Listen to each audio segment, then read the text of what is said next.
اعوذ باللہ من الشیطان اللعین الرجیم بسم اللہ الرحمن الرحیم الحمد للہ وکفا وسلام علی عبادہ الذین اصطفی. درود بھیجو.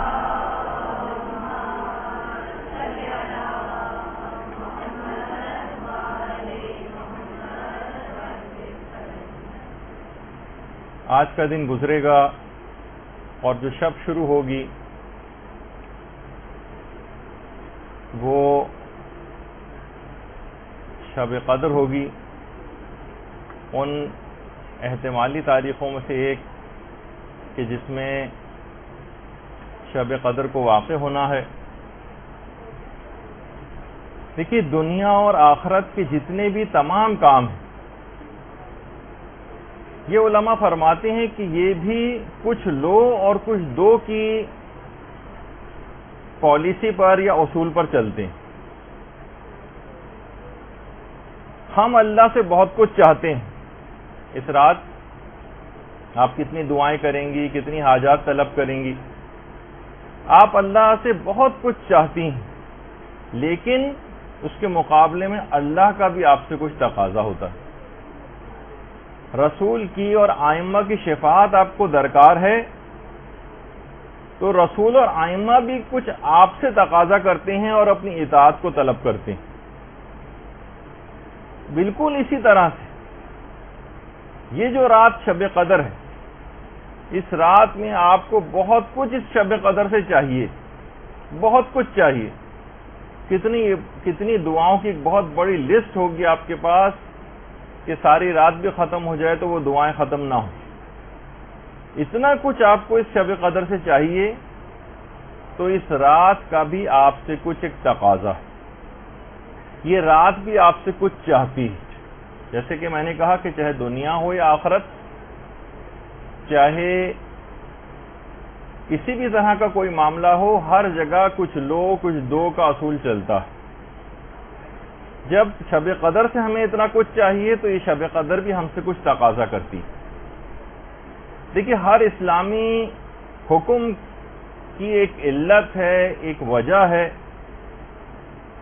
جتنے بھی اعمال آپ انجام دیتی ہیں، جتنے بھی آپ اذکار پڑھتی ہیں، جتنی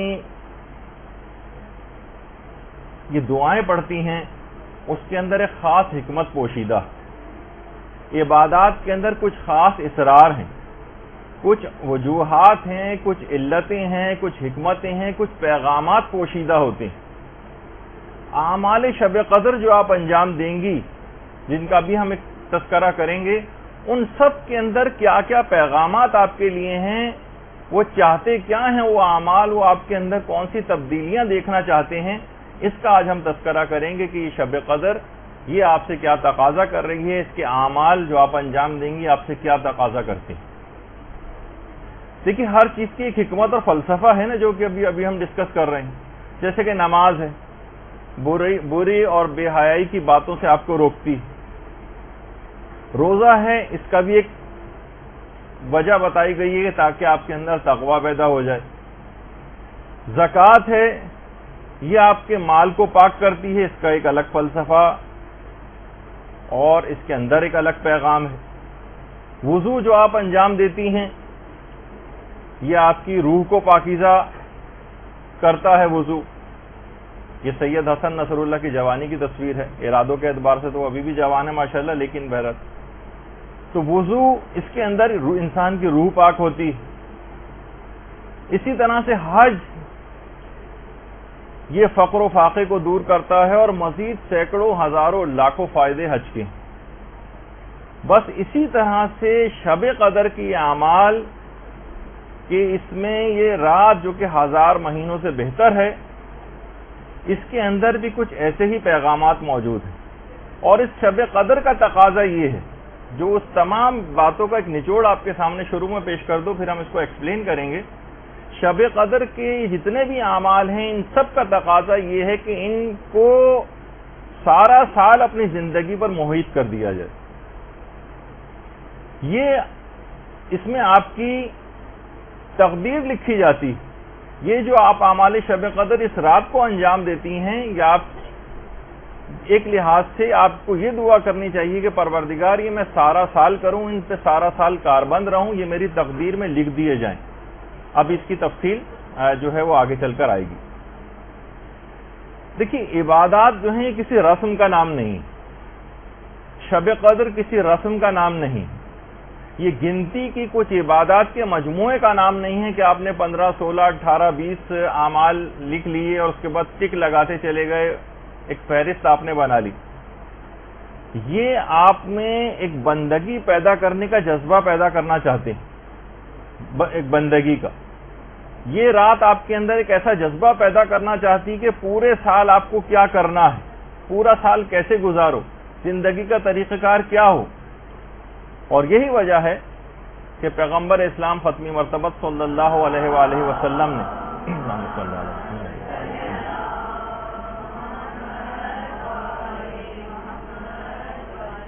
نے اس رات کو عبادت کے ساتھ 2 شرطیں لگائی ہیں کہ اس شخص کے گناہ بخشے جائیں گے۔ ابھی میں تفصیل میں آگے چل کر اس روایت کی بیان کروں گا، ابھی تو صرف سرسری سے گزر رہا ہوں کہ اس رات عبادت کے ساتھ جو 2 شرطیں لگائی ہیں وہ یہ ہے کہ اس رات کو عبادت کرو لیکن ایمان اور احتساب کے جذبے کے ساتھ۔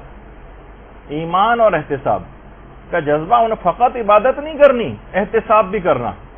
ایمان اور احتساب یہ 2 چیزیں کیوں لگائیں؟ اگر یہ کہ فقط ایک رسم ہوتی تو کہتے کہ جس طرح سے بھی بس یہ اعمال ہیں ان کو بس کر کے گزار لو، ایسے ہی ثواب تمہیں مل جائے گا۔ نہیں، اس سے مراد یہ ہے کہ آپ کی زندگی میں ایک انقلاب برپا ہو جانا چاہیے۔ اب آپ کا طریقہ زندگی اگلی صبح سے بدل جانا چاہیے، اور اگر طریقہ کار آپ کا بدلا تو آپ سمجھ لیجئے کہ شب قدر سے آپ نے فائدہ اٹھایا ہے، ورنہ یہ ان 10 20 30 اور 40 50 سال جو شب قدر ہم پہلے گزار چکے ہیں، اور ہم نے دیکھا ہے کہ اس نے ہماری روحانیت پر کوئی اثر مرتب نہیں کیا، کیونکہ ہم فقط ایک رسم کے طور پر انہیں گزارتے تھے، عبادت اور بندگی کا جذبہ پیدا نہیں کر سکے۔ اور یہ جتنی بھی پچھلی شب قدریں ان کا کوئی اثر ہم نے قبول نہیں کیا، کیونکہ یہ ہم نے محض رسم کے طور پر اس کام کو کیا۔ اگر یہ رسم نہ ہوتی تو نامہ اعمال ہمارا نیکیوں سے اتنا خالی ہم کو نظر نہ آتا جیسے کہ نظر آتا ہے، اور برائیوں کے وہ بڑے بڑے پہاڑ نامہ اعمال میں نظر نہیں آتے جو پورے سال میں ہم کو نظر آتے ہیں۔ معلوم یہ چلا کہ پچھلی شب قدریں جو ہم نے گزاری یہ ایک ایسا فیسٹیول کے طور پر تھیں، ایک ایسی رسم کے طور پر تھیں جیسے ہم 14 اگست گزارتے ہیں، جیسے ہم 23 مارچ کا دن منا لیتے ہیں، اور اسی طریقے سے بس ہم نے گزار دیا کہ وہ آیا اور وہ آ کر دن گزر گیا، وہ رات آئی اور آ کر گزر گئی۔ جبکہ اللہ کا جو رسول ہے وہ اور اہل بیت کا جو گھرانہ ہے اور معصومین اور ان کی اولادیں ہیں، اس رات کو اتنی زحمتیں اٹھا کر اس رات کو منایا کرتے تھے، اتنی زحمتیں اور مشقتیں اٹھا کر اس رات کو گزارتے تھے۔ تو خود سوچیے کہ جب ان ذوات اقدس جو ہیں ان کے ساتھ یہ معاملہ ہے تو ہم جیسے گناہگاروں کو پھر یہ رات کتنی شد و مت کے ساتھ گزارنے کا تقاضا اسلام کرے گا۔ دیکھیے اس رات کی جو ابتدا ہے وہ ایک عمل سے ہوگی جسے کہا جاتا ہے کہ یہ رات کی جو ابتدا ہے یہ جاگنے کے عمل، ساری رات آپ کو جاگنا ہے۔ اس کی حکمت کیا ہے؟ کیوں جاگیں؟ اتنا ثواب کیوں آپ کو دیا جا رہا ہے اس رات کو کہ اگر اس رات تمام آپ آج کی رات مکمل آپ جاگتی رہیں، ذرا سا بھی نہ سوئیں، ذرا سا بھی نہ سوئیں، اگر ساری رات جاگتی رہیں تو جیسے کہ آپ مفاتی میں بھی پڑھتی ہیں کہ اس کے تمام گناہ معاف ہو جائیں گے، خواہ آسمان کے ستاروں کے برابر ہوں، خواہ پہاڑوں کی جسامت کے برابر ہوں، اور خواہ دریاؤں کے پانی جتنے برابر ہوں۔ آج کی رات فقط جاگنے سے معاف ہو جاتے ہیں۔ ذرا زیادہ ثواب محسوس نہیں ہو رہا؟ ہم جیسے جن کا ظرفیت بہت کم ہے واقعی ثواب بہت زیادہ لگتا ہے، لیکن وہاں وہ خالق کون و مکان کہ جس کے ظرف کی کوئی حد اور انتہا نہیں، وہ دینے کو تیار بیٹھا ہوا ہے، اور ہم ایک بہت سرسری انداز سے بس ایک رسم کے طور پر شب قدر آئی اور کس طریقے سے رات گزر جائے، بس یہ جلدی جلدی ٹک لگا کے ہم اس اعمال کو انجام دے دیں اور بس اپنے ایک لحاظ سے جان چھڑانے والا جو ہے وہ عمل اس کو سمجھیں، یہ انتہائی بدنصیبی والی بات ہے۔ اچھا، جاگنا کس انداز سے اسلام تقاضا کرتا ہے راتوں میں جاگنے کو؟ دیکھیے، یا تو علم کے لیے اور عبادت کے لیے راتوں کو جاگیے، علم اور عبادت کے لیے۔ سونا جو ہے وہ دیکھیے قبر کے لیے اٹھا رکھی، نیند کو اپنی تھوڑی سی ضرور کم کرنا چاہیے۔ یہ بھی شب قدر کا ایک پیغام ہے۔ ایک پیغام اس سے سیکھنا ہے کہ سال کی کچھ راتوں کو آپ کو مخصوص کرنا چاہیے، یا رات کے ایک پورشن کو روزانہ مخصوص کرنا چاہیے۔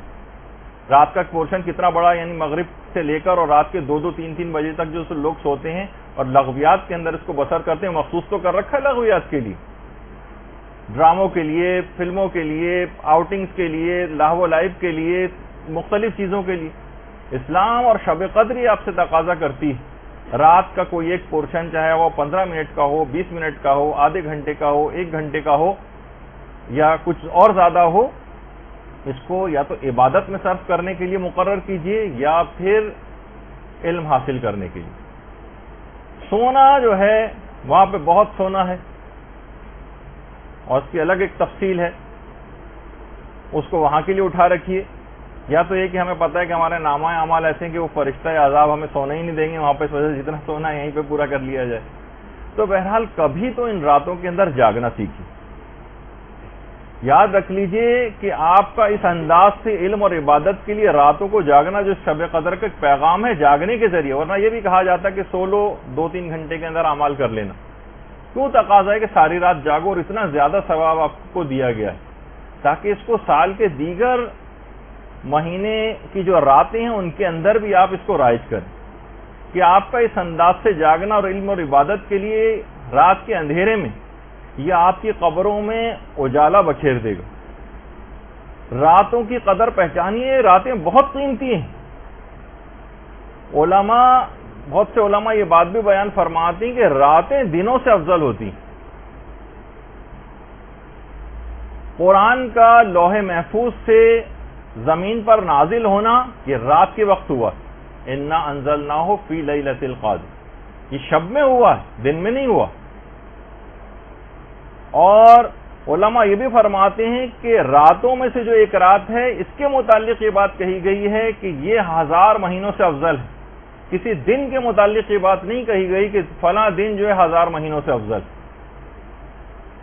شب جمعہ یہ بھی رات ہے، شب قدر یہ بھی راتیں ہیں، شب نیمہ شعبان اس کی کتنی فضیلت ہے، اور شب معراج اور شب برات وغیرہ، اسی طریقے سے شب عاشور، یہ ساری راتیں انتہا سے زیادہ عظیم راتیں۔ اور یہ بات بھی یاد رکھ لیجئے کہ تقدیریں جو آپ کی لکھی جاتی ہیں شب میں لکھی جاتی ہیں، دن میں نہیں لکھی جاتی۔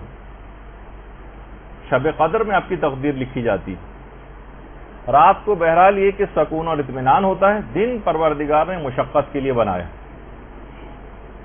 اور یہ جو راتیں ہیں اس کا جو 1/3 حصہ ہے وہ اس میں اللہ اپنے بندوں سے بہت قریب ہو جاتا ہے، بہت قریب۔ اور جو بندہ بھی بستر کو چھوڑ کر عبادت کے لیے جاتا ہے، اپنے پہلوؤں کو بستر سے الگ کرتا ہے، روایات میں ہے کہ اللہ اسے بغیر کسی حساب کے جنت میں داخل کرے گا، بغیر حساب کے۔ اللہم صلی علی محمد۔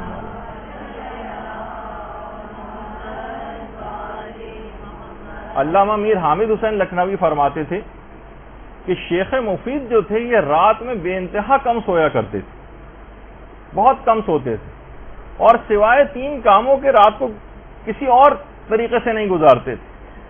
3 کام، یا تو نماز میں مصروف رہتے تھے، یا مطالعے میں مصروف رہتے تھے، یا پھر تلاوت قرآن میں۔ یعنی پوری رات کو فقط ان 3 بہت کم سوتے تھے۔ ایسا نہیں کہ سونا بالکل ترک کرنا ہے، لیکن سونے کو کم کرنا ہے۔ اور سونے کو کم کر کے کرنا کیا ہے؟ فلمیں ڈرامے دیکھنے یا لغویات میں نہیں، بلکہ اس کے اندر آپ کو زندگی کو لگانا ہے۔ یہ وقت نکلا چلا جا رہا ہے، نکلا چلا جا رہا ہے۔ فرشتہ اجل جو ہے اس کی آواز پہ لبیک کہنا ہے، وہ وقت کم سے کم تر ہوتا چلا جا رہا ہے اور ہم خواب خرگوش کے مزے لیتے رہیں۔ تو شیخ مفید کا طریقہ کار یہ تھا۔ شب قدر کا دیکھیے پیغام رات کو جاگنے کا۔ اور اسی طریقے سے علامہ محمد حسین طباطبائی کے متعلق بھی ملتا ہے کہ رمضان کی تو تمام شبوں کو، ابتدائے شب سے لے کر اور سحر تک مکمل تمام راتیں جاگ کر گزارتے تھے، رمضان کی تو تمام راتیں مکمل جاگ کر، اور اس میں بھی دعا، قرآن، نماز، تلاوت قرآن اور مختلف اذکار میں جو ہے مشغول رہتے تھے۔ اچھا، اتنا زیادہ اذکار میں مشغول، چاہے وہ بیٹھے ہوں، مطالعہ کر رہے ہوں، پڑھ رہے ہوں، کچھ بھی کر رہے ہوں، ہر وقت زبان کے اوپر ذکر خدا رہتا تھا محمد حسین طباطبائی۔ ان کے شاگرد کہتے تھے کہ چلتے پھرتے بھی مستحب نمازیں ہی پڑھتے رہتے تھے، یعنی جو چل پھر رہے ہیں، آ جا رہے ہیں، بازاروں میں آ جا رہے ہیں، مستحب نمازیں پڑھتے ہوئے جا رہے ہیں، مستحب نمازیں پڑھتے ہوئے واپس آ رہے ہیں، کسی بھی لمحے کو ضائع نہیں کرتے تھے، اور کبھی اس کے بغیر رہتے ہی نہیں تھے۔ تو آپ نے دیکھا کہ محمد حسین طباطبائی نے بھی وہی زندگی پائی جو عام طور پر لوگ زندگی پاتے ہیں۔ وہ کیا کیا کچھ کر کے چلے گئے، اتنی ہی زندگی ہمارے پاس بھی ہے۔ وہ کیا کچھ کر کے چلے گئے، ہم بغیر کچھ کیے دنیا سے جانے والے ہیں۔ تو بہتر ہے کہ موقع بھی بہت اچھا ہے، اپنی شب قدر کا جو پیغام ہے نیند کو کچھ کم کیجیے، کیونکہ یہ خاندان اہل بیت کی خواتین کا بھی طریقہ کار رہا۔ حضرت فاطمہ بنت الحسین، اللہم صلی علی محمد و آل محمد،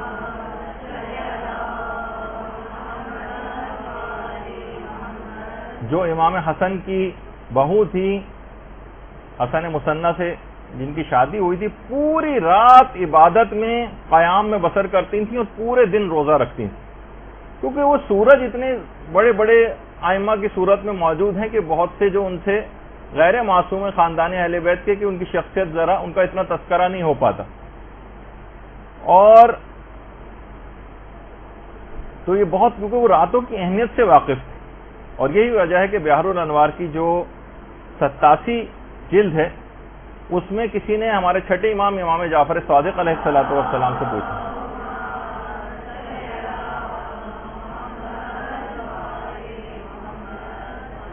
کسی نے پوچھا کہ مولا، ایک شخص یہ کہتا ہے کہ پیغمبر اسلام نے یہ بات کہی ہے، یعنی پیغمبر سے اس بات کو کوٹ کرتا ہے کہ شب کی، رات کی ایک ساعت ایسی ہے کہ جس میں پروردگار عالم اپنے بندوں کی جو دعا کریں وہ ضرور قبول کرتا ہے، جو دعا کریں۔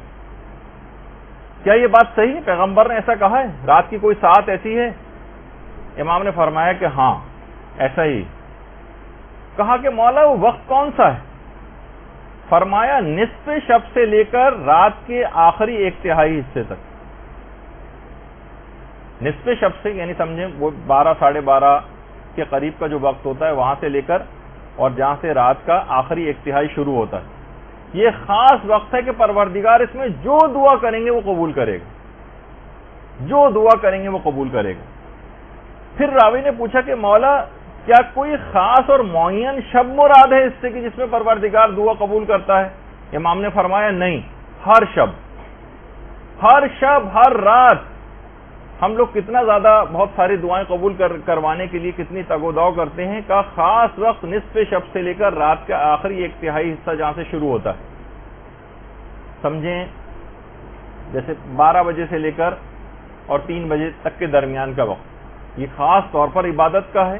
اس میں کچھ نہ کچھ نماز شب وغیرہ کے لحاظ سے اپنے آپ کو عادی بنانا ہے، جس کا بھی آگے چل کر تذکرہ آئے گا، اور اسی میں اپنی دعاؤں کے لیے بھی مخصوص کیجئے کہ ہر دعا لازماً پروردگار نے اور ہر شب کے لیے حکم ہے، کوئی مخصوص شب بھی مراد نہیں۔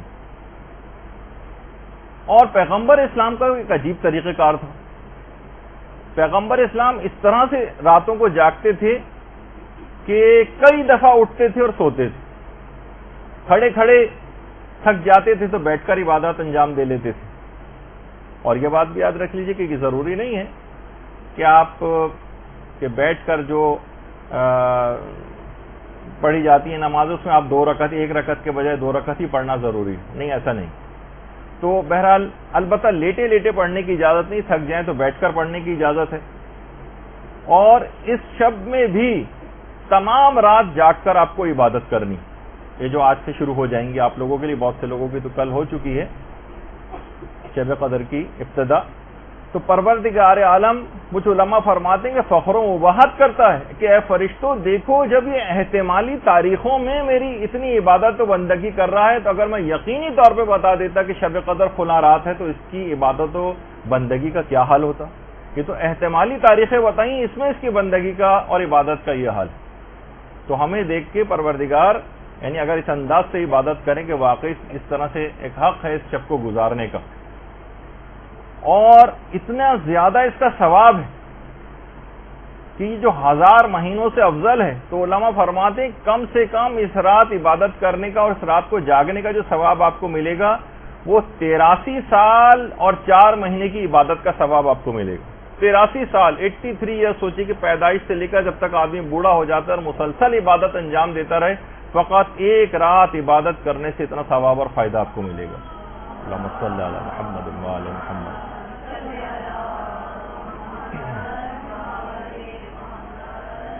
اب یہ جو اس شب داری کا جو ابتدا ہوئی ہے، یعنی رات میں کسی حد تک جاگنا، یہ آپ کو شب قدر کے اس سے پیغام لینا ہے کہ اب سال کی دیگر راتوں میں میں اپنی راتوں میں کوئی ایک وقت عبادت خدا کے لیے، چاہے وہ ویکینڈ ہو، چاہے وہ عام راتیں ہوں، علم حاصل کرنے کے حوالے سے، تلاوت قرآن کرنے کے حوالے سے، نمازیں اپنی قضا واجبات ادا کرنے کے حوالے سے کوئی ایک وقت ضرور مقرر کر لیں، ورنہ یہ وقت گزر جائے گا اور یہاں تک کہ ہمیں لوگوں کے کندھوں پر سوار ہو کے اپنی فائنل ڈیسٹینیشن تک پہنچ جانا ہو. اس سے پہلے کا وقت ہے، اس پہ آپ اپنی زندگیوں کو بدلنے کی کوشش کر لیں، اور شب قدر سے بہترین اس سے ابتدا کی کوئی رات ہو نہیں سکتی. تو ایک تو پیغام یہ ہو گیا کہ جو جاگنے کا جو حکم ہے یہ اس وجہ سے ہے تاکہ اس سے کچھ سبق آپ حاصل کریں اور اپنی عام سال کی راتوں میں بھی اسی انداز سے ایک پورشن ضرور، کم سے کم اگر پوری رات نہ جاگ سکیں تو اتنا سبق ضرور حاصل کر لیں کہ ایک پورشن ضرور مخصوص کر لیں کہ اتنا مجھے ضرور عبادت کرنی ہے. دوسرا جو ہے وہ ہے عمل قرآن جو آپ کرتی ہیں اس رات کو، قرآن کو سر پر رکھ کر، اور اس کے بعد پھر معصومین کے واسطے دیے جاتے ہیں اور اس کے حوالے سے پھر دعائیں ہوتی ہیں. اس کا بھی ایک پیغام ہے کہ پورے سال بھی آپ کو انہی ذوات مقدسہ کے وسیلے سے دعائیں کرنا، اور خاص طور پر یہ جو قرآن کو سر پہ رکھا ہے، اور یہ 3 سورے جو اس رات کو علل خصوص پڑھنے کی تاکید ہے، سورہ عنکبوت ہے، سورہ روم ہے اور حامیم دخان ہے، اور یہ مطلق تلاوت بھی ہے عام طور پر جو تلاوت کی جاتی ہے اور قرآن کو سر پہ رکھ کر. تو یہ بات یاد رکھ لیجئے کہ ویسے تو میں نے پچھلے سال بھی بتایا تھا کہ جو قرآن سر پہ رکھے جاتے ہیں تو علماء اس متعلق کیا بات بیان فرماتے ہیں کہ اس میں کون سی 4 نیتیں ہونی چاہیے. وہ پچھلے سال والا درس آپ سن لیجئے گا کہ قرآن کو سر پہ رکھتے وقت 4 نیتیں کرنا، جس کا بھی وقت نہیں ہو تو پچھلے سال ہم نے بیان کر دیا اور ہمارے ویمیو چینل کے اوپر بھی وہ اپلوڈڈ ہے. تو عمل قرآن جو کرنا ہے تو اس کا بھی دیکھیے قرآن کو سر پر رکھ کر ایک گویا ایک عہد والی کیفیت جو ہے وہ انسان کو پیدا کرنی. علماء بیان فرماتے ہیں قرآن کے 4 حقوق ہیں آپ پر. پہلا حق یہ ہے کہ تلاوت کی جائے، دوسرا حق یہ ہے کہ اس کی تفہیم ہو، اس کو سمجھا بھی جائے، تیسرا حق یہ ہے کہ اس پر عمل کیا جائے، اور چوتھا حق یہ ہے کہ قرآنی پیغامات کی تبلیغ کی جائے. یہ 4 حق کم سے کم قرآن کے ہر شخص کے اوپر ہیں. اچھا، یہ سارے حقوق جو ہیں یہ ایک دوسرے سے مربوط ہیں، جدا نہیں. قرآن سے آشنائی کے لیے قرآن کی تلاوت بہت ضروری. تلاوت کیے بغیر اس کی تفہیم ممکن نہیں. جب تک تلاوت نہیں کریں گے سمجھیں گے کیسے کہ اس کے اندر کیا ہے. اور قرآن پر عمل اس کی تفہیم کے بغیر ممکن نہیں. جب تک اچھی طرح سے سمجھ نہیں لیں گے عمل کیسے کریں گے. اور تبلیغ بھی اس کو صحیح طور پر سمجھے بغیر ممکن نہیں. تبلیغ بھی اسی وقت کریں گے جب تفہیم کے مرحلے سے گزر جائیں گے، عمل بھی اس وقت کریں گے جب اس کو سمجھ لیں گے اور تلاوت کریں گے. تو یہ چاروں ایک دوسرے سے جڑے ہوئے ہیں اور مربوط ہیں، ایک ہی چین میں ہیں، ان کو الگ نہیں کیا جا سکتا. کوئی تلاوت کیے بغیر، تفہیم کیے بغیر اور عمل کیے بغیر اس کی تبلیغ کیسے کر سکتا ہے قرآن کی. تو یہ سب چیزیں، یہ بات یاد رکھ. لیکن ہم دیکھتے ہیں کہ افسوس ہے کہ ان چاروں میں سے قرآن کے حقوق ادا نہیں کیے جا رہے. کوئی بھی کبھی کسی مقام عمل پر کسی کو کوئی قرآنی آیت یاد نہیں آتی. پہلے زمانے میں ہوا کرتا تھا کہ لڑکیاں اپنی ڈائریاں بنایا کرتی تھیں، اس میں اشعار لکھا کرتی تھیں اور اقوال زرعی وغیرہ لکھے جاتے تھے، اس طرح کی چیزیں. اب تو خیر وہ بھی شاید ختم ہو گیا ہے بالکل، اب وہ بھی باقی نہیں رہا. تو قرآنی آیتیں تو بہرحال کیا یاد ہوں گی. اسی طریقے سے کوئی آپس میں قرآن کے متعلق، اس کے معنوں کے متعلق، اس کے مفاہیم کے متعلق، اس کے پیغامات کے متعلق، اس کے اسرار پر گفتگو کرتا نظر نہیں آتا. ہماری جو نجی گفتگو ہوتی ہیں، بیٹھکیں ہوتی ہیں، مردوں کی ہوتی ہیں، عورتوں کی ہوتی ہیں، اس میں قرآن تو جیسے سرے سے موجود ہی نہ ہو، ایگزسٹ ہی نہیں کرتا ہے. ایک جملہ بھی قرآن کے متعلق ہمیں کبھی گفتگو میں نظر نہیں آتا. یہ کون سا حق ادا کیا جا رہا ہے قرآن کا؟ اور قرآن کو کہا جاتا ہے قرآن بالکل تنہا ہے، تنہا. یہ اپنی تنہائی کی شکایت قیامت کے روز کرے گا. افسوس کہ لوگوں کو شاعروں کے اشعار یاد ہوں، گانے یاد ہوں، کلام شیطانی سب کچھ یاد ہو، مکروہ شاعری جو ہے وہ یاد ہو، لیکن کلام الہی کسی کو یاد نہ ہو. مقام عمل پر کسی کو کوئی قرآنی آیت یاد نہ آئے کبھی بھی. کتنے افراد آپ میں سے یہاں پہ بیٹھے ہوئے اپنے آپ سے سوال کریں کہ جنہوں نے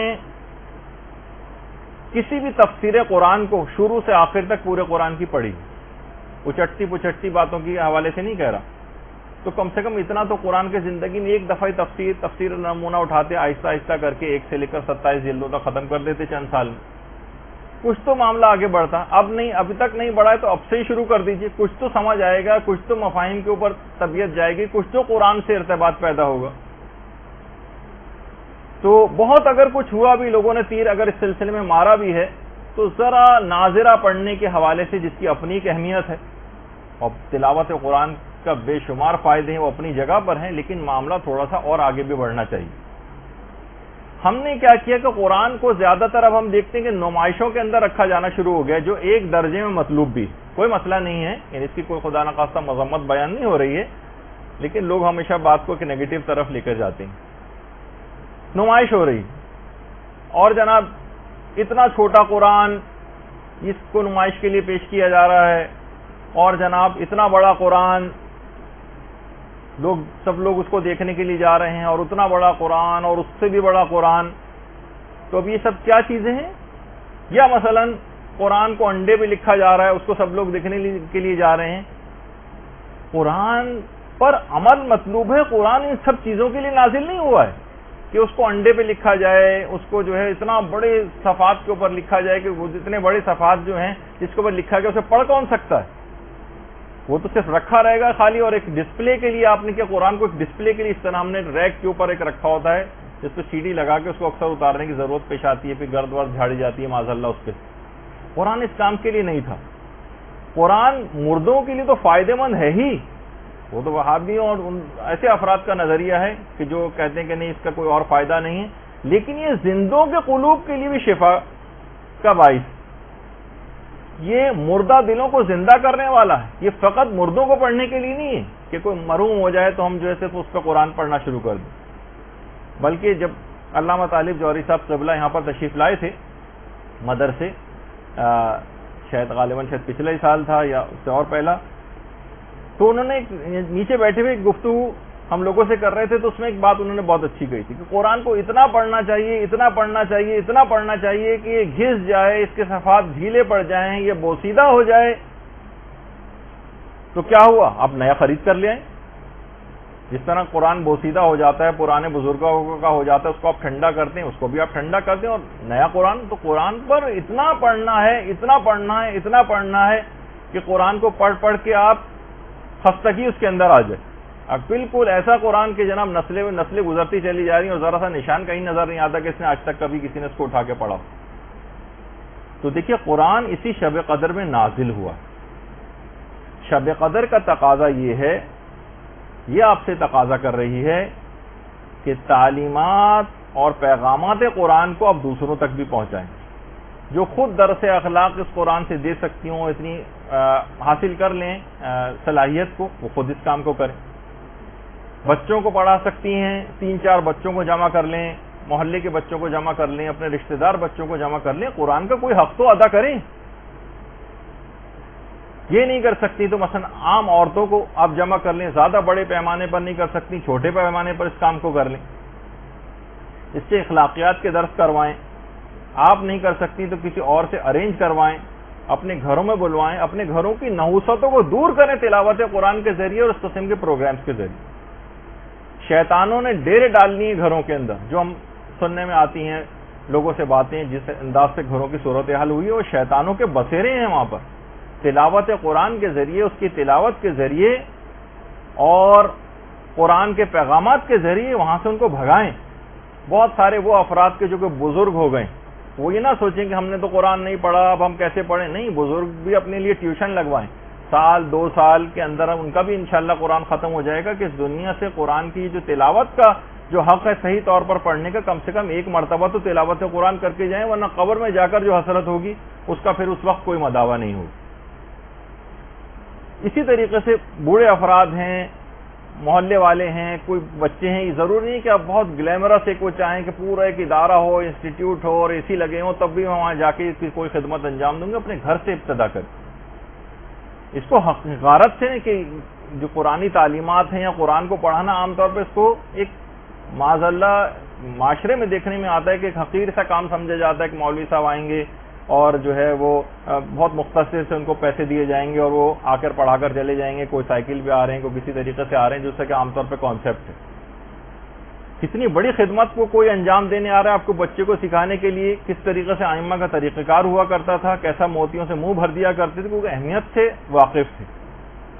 اسی طریقے سے قرآن کی تفسیر کے جو کوئی خاتون معلمہ آپ کو مل سکتی ہوں، کوئی سینئر مل سکتی ہوں، آپ خود نہیں دے سکتی تھی، کسی کو ارینج کروا سکتی ہوں، آپ بلوائیے، کسی عالم کو بلوائیے، یہ تو خیر مرجع لیول کے چھوٹے عالموں کو بلوائیے کہ جو قرآن کے سلسلے میں، تاکہ کسی طور پر قرآن کا حق ادا ہو سکے۔ وہ 3 چیزیں تو آپ کو گھر پہ عمل کرنا، اور تبلیغ والا جو ہے یا تو خود آگے بڑھ کے اتنا علم حاصل کر لیں کہ اس کو اس کے اوپر کچھ تبلیغ اس کی کروا سکیں، یا یہ کہ کسی عالم کو بلوائیں۔ اپنی پوری زندگی قرآن کی کوئی خدمت تو کر جائیں۔ کیا قرآن کی کوئی خدمت کیے بغیر ہم مرنا چاہتے ہیں؟ کیا ہم یہ چاہتے ہیں کہ قرآن کل ہماری شکایت کرے؟ دیکھیں امام خمینی تک اپنے بہت سے جلسوں کے اندر طالب علموں کو، بچوں کو کھڑا کر کے تلاوت قرآن سنا کرتے تھے۔ بہت اہمیت کے متعلق معلومات تھیں، تو تاکہ کل یہ آپ کی شکایت نہ کریں۔ قرآن جب شب قدر میں نازل ہوا ہے تو اس رات کا تقاضا اور پیغام یہ ہے کہ اس قرآن کی تعلیمات کو پھیلانے میں آپ اپنا کردار ادا کریں، ورنہ قبر میں اس وقت افسوس کا کوئی فائدہ نہیں ہوگا کہ جب کہ قبر کی وحشتناک جو اندھیرے ہیں وہ دامنگیر ہوں، اس وقت فقط قرآن کی روشنی وہاں پر کام آئے گی۔ دیکھیے مخلص اور سچے اصحاب پیغمبر جو تھے، جب تک قرآن کی کسی ایک آیت کو سیکھ کر اس پہ عمل نہیں کرتے تھے تب تک وہ اگلی آیت سیکھتے ہی نہ تھے۔ مخلص اصحاب کا طریقہ کار تھا۔ بہت سے اس طرح کے تھے کہ بس ایک آیت سیکھ کے گئے کہ علم یعلم بان اللہ یرا، یعنی پروردگار ایک ایک عمل کو ہمارے دیکھ رہا ہے، کہتے بس ہمارے لیے کافی، تو ان کے لیے بات کہی گئی کہ یہ فقیہ ہو کر گیا، یعنی ایک آیت پر اتنا زیادہ اثر قبول کرتے تھے۔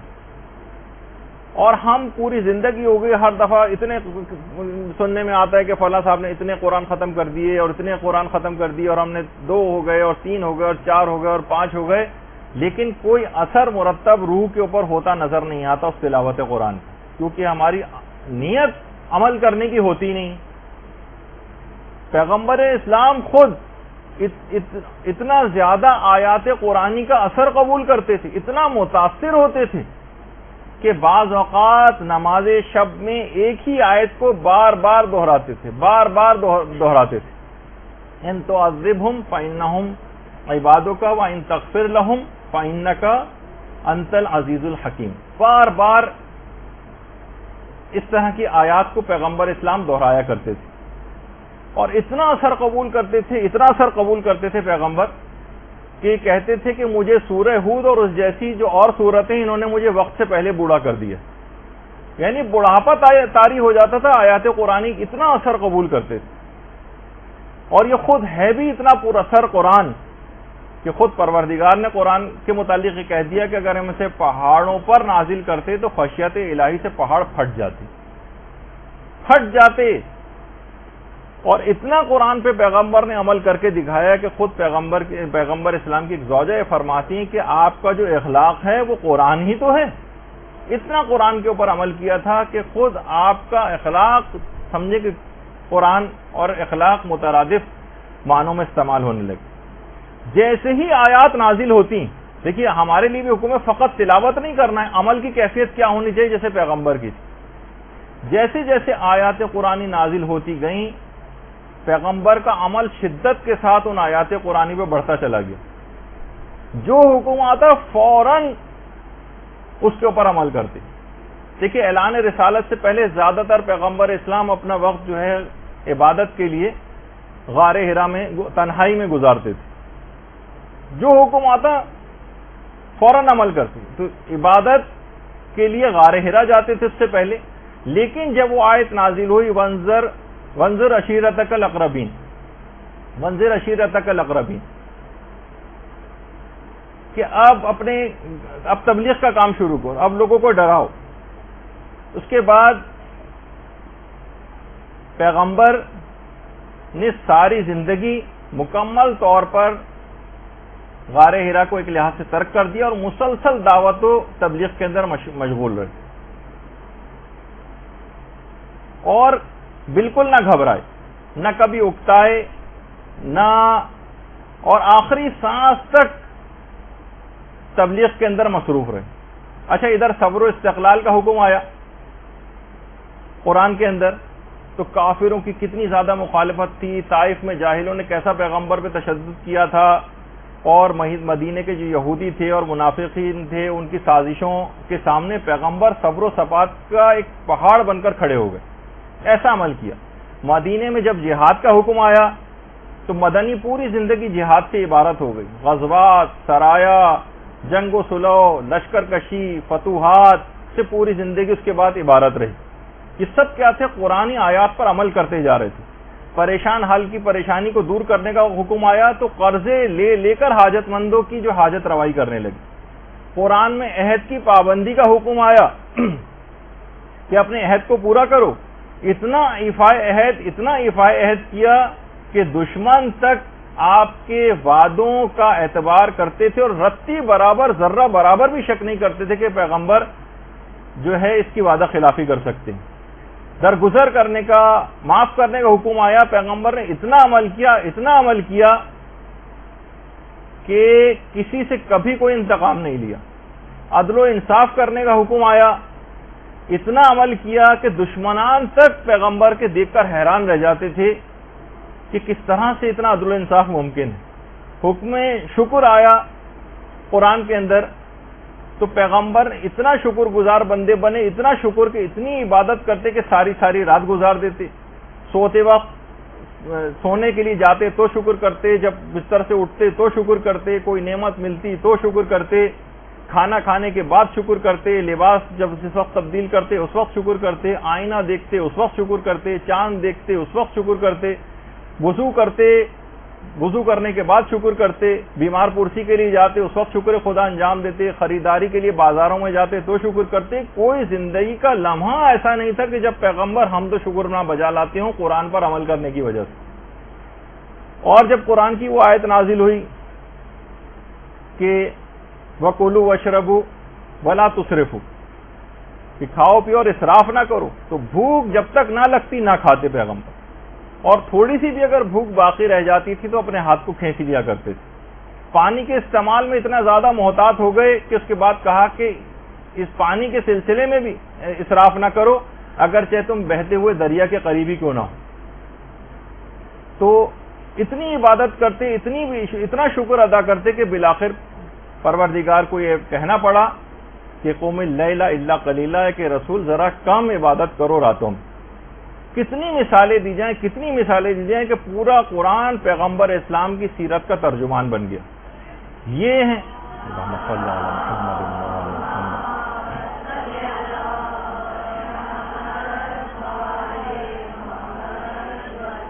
یہ ہیں حقوق قرآن کے، ایسا ہوتا ہے ان کے اوپر عمل اور ایسی ہوتی ہے ان کی تبلیغ. اتنا عمل کہ اس کے بعد پھر پیغمبر اسلام کے لیے پروردگار کو کہنا پڑا کہ ان اللہ و ملائکتہ یصلون علی النبی یا ایھا الذین آمنوا صلوا علیہ وسلموا تسلیما.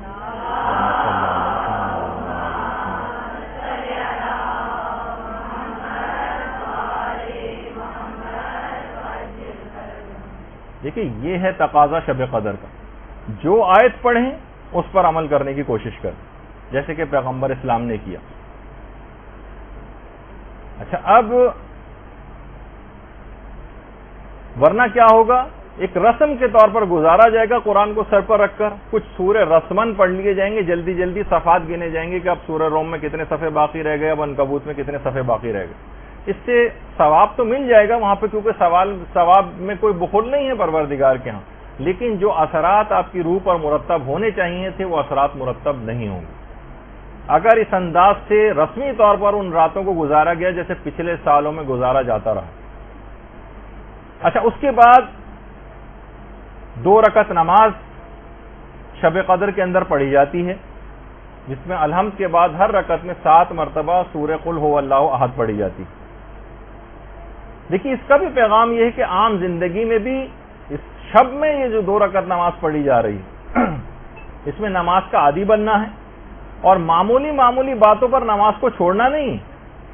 ذرا سا بیمار ہوئے نماز چھوڑ دی، کسی تقریب میں جانا پڑ گیا نماز چھوڑ دی، کسی پکنک پہ جانا پڑ گیا نماز چھوڑ دی، کوئی سفر درپیش ہو گیا سفر میں نماز نہیں پڑھ رہے. اور اس نماز کو نہ صرف پڑھنا ہے بلکہ بہتر بھی بنانا ہے. پڑھنا بھی ہے، بہتر بھی بنانا ہے، جس کے لیے ہمارے درسوں کی ایک سیریز چل بھی رہی ہے کہ نماز کو بہتر کیسے بنائیں. اچھا مردوں کے لیے تو بہرحال پھر بھی مواقع ہیں، خواتین کو اتنے مواقع نہیں مل پاتے، لیکن مسلمانوں کی بہت سی روایات کے اندر ایک بات یہ بھی آئی ہے کہ شب قدر کا ایک حصہ ان لوگوں کو بھی مل جاتا ہے عام دنوں میں بھی جو مغرب و عشاء کی نمازیں جماعت سے مسجد کے اندر جا کر پڑھتے ہیں. البتہ وہ افراد کہ جو بے نمازی ہیں یا گنڈے دار قسم کے نمازی ہیں وہ اس رات کی، کیونکہ اس سے پیغام ہی انہوں نے کوئی نہیں لیا، جو 2 رکعت نماز بھی پڑھی وہ اس رات کی حد تک رہے، اس کو پھیلایا نہیں اس شب قدر کو تمام راتوں کے اوپر. تو کیا اس سے ہوتا ہے کہ اکثر لوگ یہاں پر رابطہ کرتے ہیں مدرسے میں کہ ہمارے والد تھے، 70 سال کی عمر تھی، 90 سال کی عمر تھی اور پوری زندگی میں ایک نماز بھی نہیں پڑھی، ان کی نمازیں پڑھوانا. تو جب ان کو بتاتے ہیں ان کے روزوں کا وہ بتاتے ہیں سلسلہ کہ یہ تو سوچتے ہیں کہ تمہیں پوری جائیداد ہی ابا کے لیے جو قربان کرنی پڑے گی. تو اولاد بھی پریشان ہو جاتی ہے کہ اتنے روزے اور ان کی اتنی نمازیں کیسے کروائیں.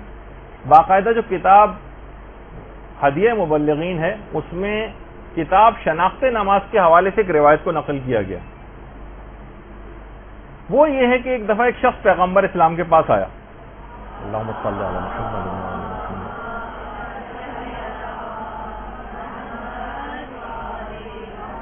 کہنے لگا یا رسول اللہ میں بہت مالدار شخص تھا، اب میں بالکل فقیر ہو گیا ہوں. پیغمبر نے کہا کیا تم نماز نہیں پڑھتے ہو؟ اس نے کہا پیغمبر اسلام میں تو 5 وقت کی نماز پڑھتا ہوں. پیغمبر نے کہا کیا تم روزے نہیں رکھتے؟ کہا کہ میں رمضان کے روزے تو چھوڑیے، میں 3 مہینے مسلسل رجب سے لے کر رمضان تک پابندی سے مستحب روزے تک رکھتا ہوں. پیغمبر اسلام تعجب میں پڑ گئے کہ ایسا کون سا اس نے گناہ کیا کہ اس کے مال سے برکت ختم ہو گئی. اس وقت جبریل امین نازل ہو اور کہا کہ یا رسول اللہ خدا درود و سلام آپ کے اوپر بھیجتا ہے، اللہم صلی علی محمد وعلی محمد.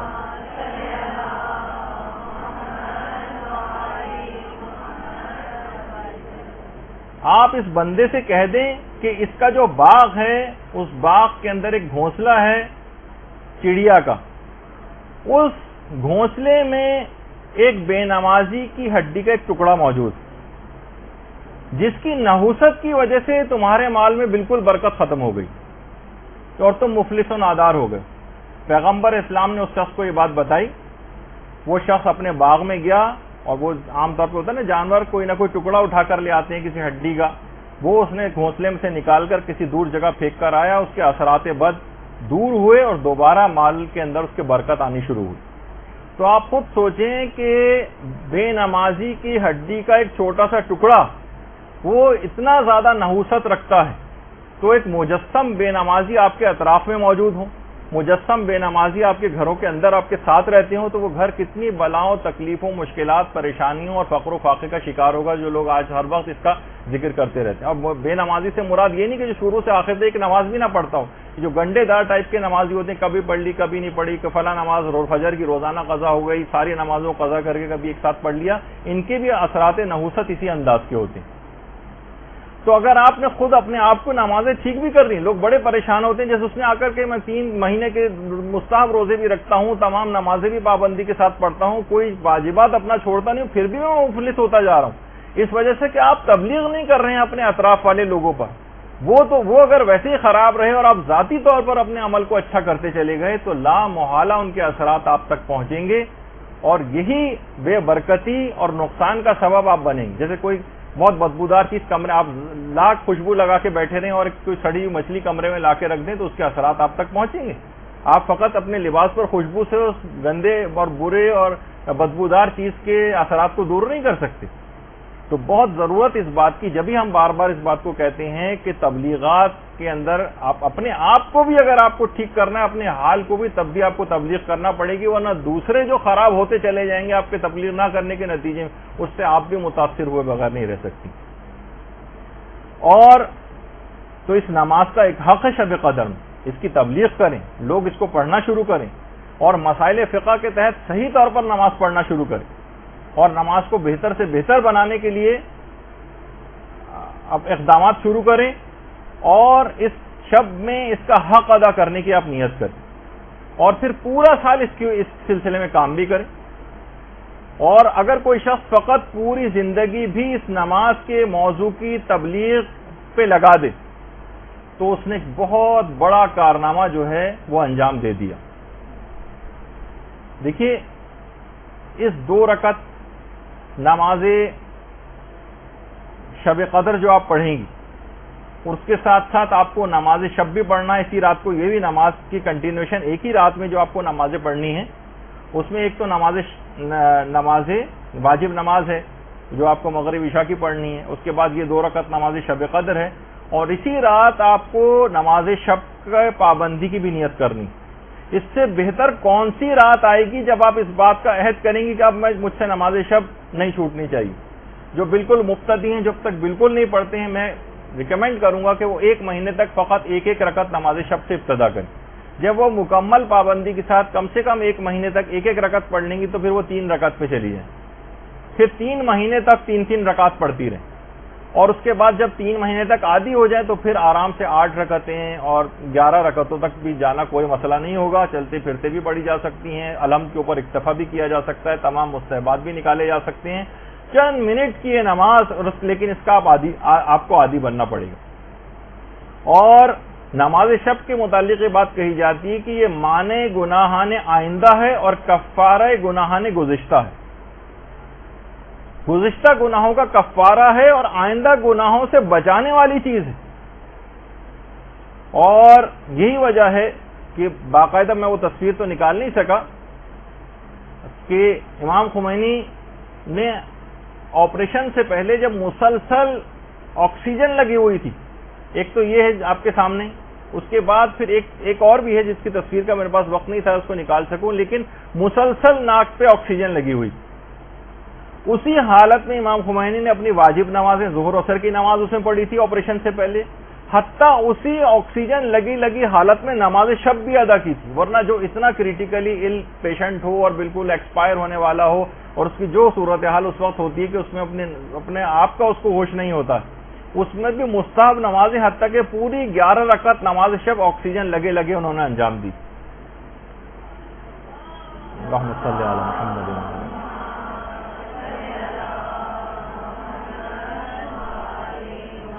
کیسے چھوڑ دیتے اس نماز کو جس کے لیے ان شب قدروں میں عہد و پیمان کیا ہوا تھا، صاحب ارادہ تھے، ہماری طرح تو نہیں تھے کہ ذرا سی ہاتھ کے اوپر اگر ڈرپ لگ جائے تو ہم اس کو چھوڑ دیتے ہیں. امام خمینی کی حد تک تو ہے ہی بات, لیکن آیت اللہ آیت اللہ یہ بھی کچھ عرصے پہلے ان کی بھی تصاویر وغیرہ اس انداز سے آئیں گی. ظاہر ہے کہ علماء, امام خمینی کی تو ایک الگ ہی شخصیت تھی کہ ان کو ایک ایک چیز فلم بنائی جا رہی تھی ان کی, تاکہ ان کی شخصیت ایک رہبر کبیر ہونے کے حوالے سے تھی. لیکن دیگر ہمارے مراجع وہ بھی اسی طرح سے عمل کرتے ہیں, تمام مستحبات کے ساتھ عمل ہوتا ہے کہ کس طریقے سے نمازی اور ان کا بھی یہی طریقہ کار ہے. اور خود آپ دیکھیں کہ واقعی شب قدروں میں یہ جو اعمال ہیں اور جو نمازیں بھی ہیں, یہ خود یہ جو قوم آپ کے سامنے جو تمام ظالموں سے اکیلی اور تنہا مقابلہ کر رہی ہے, وہ کس طرح سے ان کے اندر یہ کیفیت پیدا ہوئی.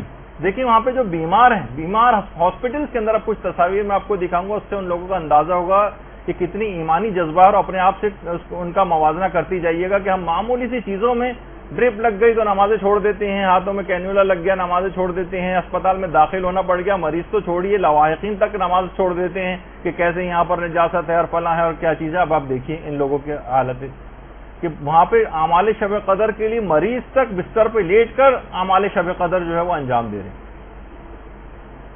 جو لواحقین ان کے ساتھ بیٹھے ہوں بجائے کہ فضولیات وقت ضائع کرنے کے, ٹی وی دیکھنے کے, وہ اس کے اندر مشغول ہیں. آپ خود سوچیں کہ ایمانی یعنی کسی بھی جگہ ہونا معنی نہیں ان کے لیے ہوتا ہے کہ وہ جو ہے اس رات کو عبادت جو ہے وہ انجام نہ دیں. حتیٰ کہ جو اتنے قریب المرگ ہیں ان تک کو جو ہے عمل قرآن وغیرہ کروایا جا رہا ہے, اہمیت سے آگاہ ہیں. اور خود پیرامیڈیکل اسٹاف اور ڈاکٹر حضرات بھی بیٹھ کے کرتے ہیں اعمال اسی طریقے سے. یا جو جہاز میں ہیں اور شب قدر گزارنی پڑ رہی ہے تو باقاعدہ ایک کونے میں بیٹھ کے لوگ باقاعدہ اپنے اعمال شب قدر تک انجام جو ہے وہ دیتے ہیں. یہ نہیں سوچتے کہ ہم تو سفر میں ہیں. مثلا جو لواحقین ہیں مریضوں کے, وہ مریضوں کے لیے بھی اور وہیں پہ بیٹھ کر اپنی جو ہے عبادتوں کو جو ہے وہ انجام دے رہے ہیں. کتنی خواتین اس طرح سے ہیں بالکل قریب المرگ عزیز ان کے موجود ہیں, ان کے جو سرہانے جو ہے وہ بیٹھی ہوئی خواتین ہیں. خود مریض حضرات بھی یہ دیکھیے کہ باقاعدہ, ظاہر ہے کہ سب مریض تو اس طرح سے اسپتال میں نہیں ہوتے نا کہ کچھ بھی نہ کر سکیں, وہ بات بھی کر سکتے ہیں, کچھ چیز پڑھ بھی سکتے ہیں, تو وہ کیوں اپنے وقت کو جو ضائع کریں, وہ اس کو اس طور پر کام میں لے کر آتے ہیں. تو یہاں پہ بھی جو مریض ہیں ان کو کوشش کرنی چاہیے, ان کو چیزیں پڑھ سکتے ہوں تو آپ پڑھنے کو ان کو چیزیں دیں. اور جو لواحقین ہیں وہ بھی وہیں بیٹھ کر مریض کی صحت یابی کی, حتیٰ کہ جو بالکل مرض موت میں بس اب انتقال ہوا کہ تب انتقال ہو, ان کو بھی عمل قرآن وغیرہ وہاں پر کروائے جاتے ہیں اور ان کی طرف سے لوگ جو ہے وہ کرتے ہیں. اور ہمارے ہاں ہمیں بالکل برخلاف, ہمیں ایک جگہ بھی کہیں ایسا نظر نہیں آتا. آپ سروے کر کے دیکھ لیجیے شب قدروں میں کسی بھی اسپتال میں جا کے کیا ہوتا. مریض خود اپنے بستروں میں بیٹھ کر وہ جو کھانے کی جو ٹیبل ہوتی ہے اس پہ رکھ کر قبلہ رخ ہو کر, اگر قبلہ جو ہے وہ بالکل ان کے پشت کی طرف ہے بیڈ کی, تو وہ پورا مڑ کر اور کوشش کرتے ہیں کہ ہم ان اعمال کو اس رات کے اندر جو ہے انجام دیں. جو ریسیپشنسٹ ہوتے ہیں, جو کچھ ہوتے ہیں, وہیں پہ بیٹھ کر جتنا ممکن ہو ان کے لیے دعائیں وغیرہ پڑھنا, وہ دعائیں پڑھتے ہیں. بہت سی خواتین اس انداز کی ہیں اور بہت سے مریض کے آکسیجن لگی ہوئی ہے, لیکن پھر بھی اس رات کو بہترین طریقے سے گزارنے والا ایک عمل جو ہے وہ انجام دیا جاتا ہے. بس آپ کو دکھانے کے حوالے تک ایک تشویق ہو, ایک ترغیب ہو اور معنی نہ سمجھا جائے, مریضوں کو بھی یہ تمام چیزیں وہاں پر مہیا کریں, جو کر سکتے ہیں وہ خود کریں, ورنہ ان کے لواحقین اس کو انجام دیں. اچھا, اب باقاعدہ بہت سی کتابوں کے اندر ایک مرد صالح کا خواب جو ہے وہ نقل کیا گیا, جو بغیر نماز شب پڑھے سو گیا تھا. ہاتف غیبی کی آواز اس کو کان میں آئی کہ خدا کے بندے سو رہے ہیں جبکہ خدا ان کے درمیان بہشت رضوان تقسیم کر رہا ہے. یہ جو رات کا وقت ہے یہ بہشت کے تقسیم ہو, جنت کے تقسیم ہونے کا وقت ہے, جو پروردگار اپنے بندوں کو تقسیم کرتا. وہ اس نے سنا خواب میں, ہاتف غیبی یہ کہہ رہا ہے کہ خدا کے بندے اس وقت سو رہے ہیں جب خدا ان کے درمیان جنت رضوان تقسیم کر رہا ہے. لوگوں, جنت کے بارے میں قناعت نہ کرو, خدا کسی کی جنت کے درجات میں ہرگز اس وقت تک اضافہ نہیں کرے گا جب تک کہ وہ رات کی نیند کو کم نہیں کرے گا. جنت کے درجات میں ہرگز اضافہ نہیں ہوگا جب تک کہ رات کی نیند کم نہیں ہوگی. اچھا, کم نیند جو ہے وہ ٹی وی دیکھ کر نہیں کم کرنی ہے, فضول تقریبات میں جا کر کم نہیں کرنی ہے، بلکہ علم میں، عبادت میں، اذکار میں، دعاؤں میں اور نماز میں مشغول ہو کر کم کرنی۔ باقاعدہ فرشتے ہنستے ہیں نا، وہ جو کتنی دفعہ سر وسیم امام بھی آپ کو روایت سنا چکے کہ 3 موقعوں پہ فرشتے ہنستے ہیں، 3 موقعوں پہ روتے ہیں۔ انہوں نے جو ہنسنے کا موقع ہے ان میں سے ایک موقع یہ ہے کہ جو دن بھر فضولیات کے اندر مشغول رہے اور عشاء کے بعد پھر فضولیات میں دوبارہ مشغول ہو جائے، پھر ٹی وی کے سامنے آ کر بیٹھ جائے، پھر فلمیں دیکھنے لگے، پھر ڈرامے دیکھنے لگے، تو فرشتے ہنستے ہیں کہ اس بندے کا دل ابھی تک لغویات سے بھرا نہیں ہے کہ رات کو عشاء کے بعد پھر حرام اور مشکوک چیزوں کو دیکھنے میں مصروف ہو گیا ہے۔ تو بہرحال یہ پھر لغویات کے اندر جو ہے وہ مشغول ہو گیا۔ تو ایک بہت بڑی اور اہم اس کی وجہ یہ ہے کہ ہم سے جو عبادتیں نہیں ہو پاتی۔ دیکھیے ایک بات اس کا آج بھی اس میں بہت ہمیشہ سے ہمارے ہر درس میں اس کا کوئی نہ کوئی تذکرہ آ جاتا ہے کہ آخر اس کے باوجود اتنی اہمیت آپ سن رہی ہیں لیکن اس کے باوجود بھی اٹھ کر جائیں گی تو کتنی کم عامل ہو پائیں گی اس کی، یہ جو سننے والے ہیں۔ اس کی ایک وجہ کیا ہے؟ وجہ حرام اور مشکوک کمائیاں، خمس اور دیگر حقوق ایسے مالی واجبات ہیں کہ جو کہ ادا نہیں ہوئے اور اس وجہ سے وہ ہمیں نماز شب پڑھنے ہی نہیں دیتے۔ آیت اللہ شیخ قدوسی کہہ رہے ہیں کہ نیہاوند ایک علاقہ ہے، وہاں کے ایک مومن نے ایک دفعہ کھانے کی مجھے دعوت دی۔ میں کھانا کھانے کے لیے گیا، لیکن کھانا کھانے کے بعد ایک ایسا خمار دماغ پہ میرے سوار ہوا کہ مجھے نیند آ گئی۔ نماز شب تو کیا ملتی، نماز فجر بھی قضا ہو گئی۔ آیت اللہ شیخ قدوسی نے بیان کیا۔ اچھا، کیونکہ روحانی طور پہ بہت بلند عالم دین تھے، کہہ رہے میں متوجہ ہوا، یعنی کشف جو چیزیں ہوتی تو معلوم یہ چلا کہ اس کی جو کمائی اور ارننگ ہے اس میں اشکال، مشکوک کمائی کی بنا پر میری جو ہے نماز، اتنے بڑے عارف کی بھی جو نماز شب جو قضا ہوئی، حتیٰ کہ نماز فجر تک قضا ہو گئی، اور جبکہ اپنا ذاتی مال بھی نہیں تھا، کسی اور کا مشکوک مال تھا جو ان کے جسم میں چلا گیا تھا، تو کتنے اثرات اس نے رکھے۔ تو یہ سب چیزیں بہت آپس میں ملتی جلتی چیزیں۔ اور اصفہان کے جو ایک مبلغ تھے حجت الاسلام سید محمد حسین مدرس، انہوں نے بھی ایک واقعہ نقل کیا کہ وہاں کے طلباء نے ایک دفعہ جشن منعقد کیا تھا عید زہرا کے سلسلے میں، اور آخوند ملا کاشی بہت بڑے عارف اور عالم اس زمانے میں تھے، ان کو بلایا۔ اچھا، آخوند کاشی کے متعلق یہ بات بتا دوں کہ آخوند کاشی وہ تھے کہ جو اپنی ہر مستحب نماز تک کے قنوت میں دعائے ابو حمزہ صومالی پڑھتے تھے۔ آخوند کاشی، اللہم صلی اللہ علیہ وسلم۔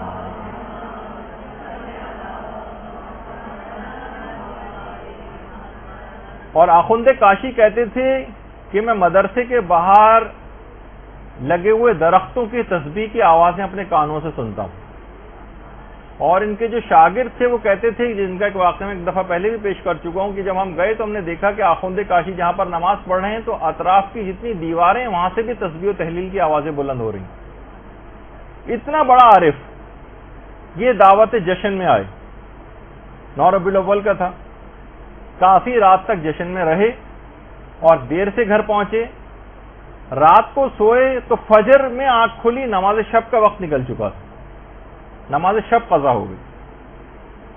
اس کے بعد 17 ربیع الاول کا پھر دوبارہ ایک جشن منعقد کیا گیا مدرسے میں، اور آخوند کاشی کو پھر بلایا۔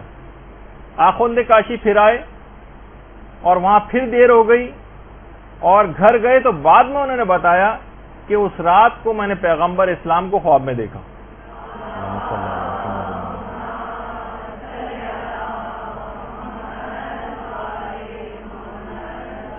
اس سے پہلے عید زہرا والے پروگرام میں گئے تھے جب نماز قضا ہوئی تھی، اب تو نماز قضا نہیں ہوئی، سو ہی رہے تھے کہ پیغمبر خواب میں آ گئے اور کہا کہ اس سے پہلے میں نے اپنی بیٹی فاطمہ کی خوشنودی قلب کے لیے تمہاری اس رات نماز شب نہ پڑھنے کے عمل کو معاف کر دیا تھا، آج پھر سو رہے ہو، اٹھو اور نماز شب پڑھو۔ پیغمبر اسلام نے آخوند کاشی کو سرزنش کیا کر کہا کیونکہ عید زہرا کا پروگرام اس رات تو میں نے اپنی بیٹی کی خوشنودی قلب کی وجہ سے تمہیں چھوڑ دیا تھا، لیکن پھر دوبارہ وہی غلطی کرنے جا رہے ہو. تو راتوں کو دیر تک کے ایسے پروگرامز کے جس کے نتیجے میں آپ کی عبادات متاثر ہوں، آپ کے واجبات متاثر ہوں، ان لغویات، یہ تو خیر بہت ہی نیک کام تھا، لیکن اس کے باوجود بھی عبادات بھی اگر آپ انجام، جیسے بہت سے لوگ پوری رات ایک شب بیداری جو ہوتی ہے اور ماتم ہوتا ہے وہ عبادت میں رات گزار رہے ہیں، لیکن نماز فجر اس کے بعد قضا کرتے ہیں. تو مستحب نمازیں بھی اس کا پیش خیمہ نہیں ہونی چاہیے کہ آپ کے واجبات قضا ہو جائیں، اور جن کا مقام اور بلند ہوتا ہے ان کے لیے ان کی نماز شب بھی قضا نہیں ہونی چاہیے. تو پیغمبر نے آ کر سرزنش کی. ائمہ خود کتنے زیادہ اس کے پابند تھے کہ امیر المومنین کی جو ایک تنیس تھی ام سعید، وہ یہ بات بیان فرماتی ہیں کہ تمام شب امیر المومنین عبادت میں مصروف رہتے تھے، اور رمضان اور غیر رمضان سب امیر المومنین کے لیے برابر تھے، سب برابر. اور ابھی شب ضربت آج ہی کی رات کو ہے. جب مسجد کوفہ کے لیے نکل رہے تھے تو آسمان کی طرف دیکھ کر امیر المومنین نے یہ بات کہی تھی کہ اے صبح گواہ رہنا کہ کبھی ایسا نہیں ہوا کہ تو طلوع ہو رہی ہو اور علی سو رہا. درود بھیجیے محمد علیہ.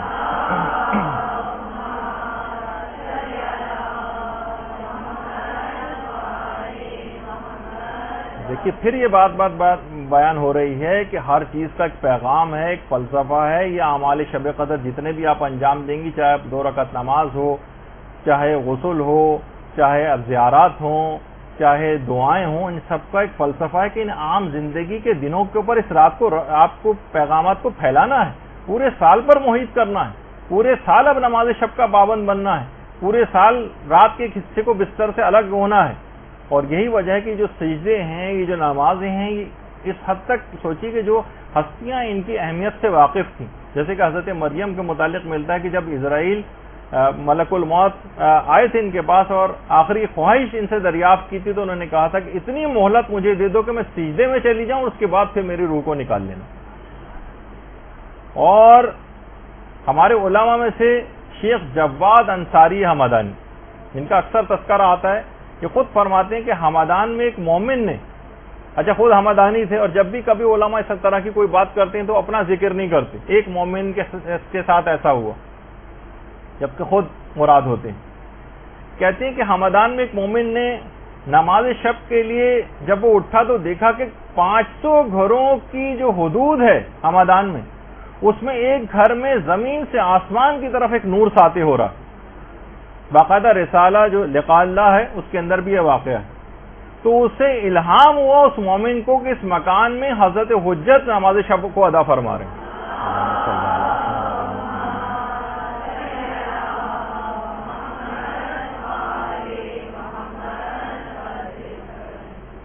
دیکھیے امام کی نماز شب کا گفتگو آپ نے سنی، آپ نے درود پڑھا امام پر، اس سے سبق کیا حاصل کیا؟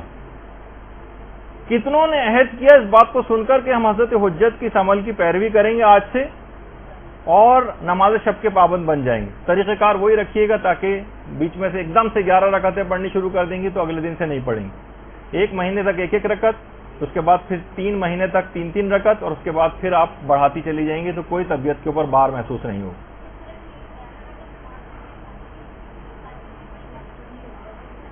ہاں مختلف ٹائمنگز میں بھی پڑھ سکتے ہیں، خیر وہ تو اس کے مسئلے الگ ہیں، لیکن اس کا پابند ہونا. اچھا اب نمازوں ہی کے سلسلے میں مومنین کا ایک طبقہ ایسا ہوگا جو آج کی رات جو ہے وہ قضاء عمری کی نمازیں پڑھے گا. مساجد کے اندر باقاعدہ 6 دن کی نمازیں اس انداز سے پڑھائی بھی جاتی ہیں.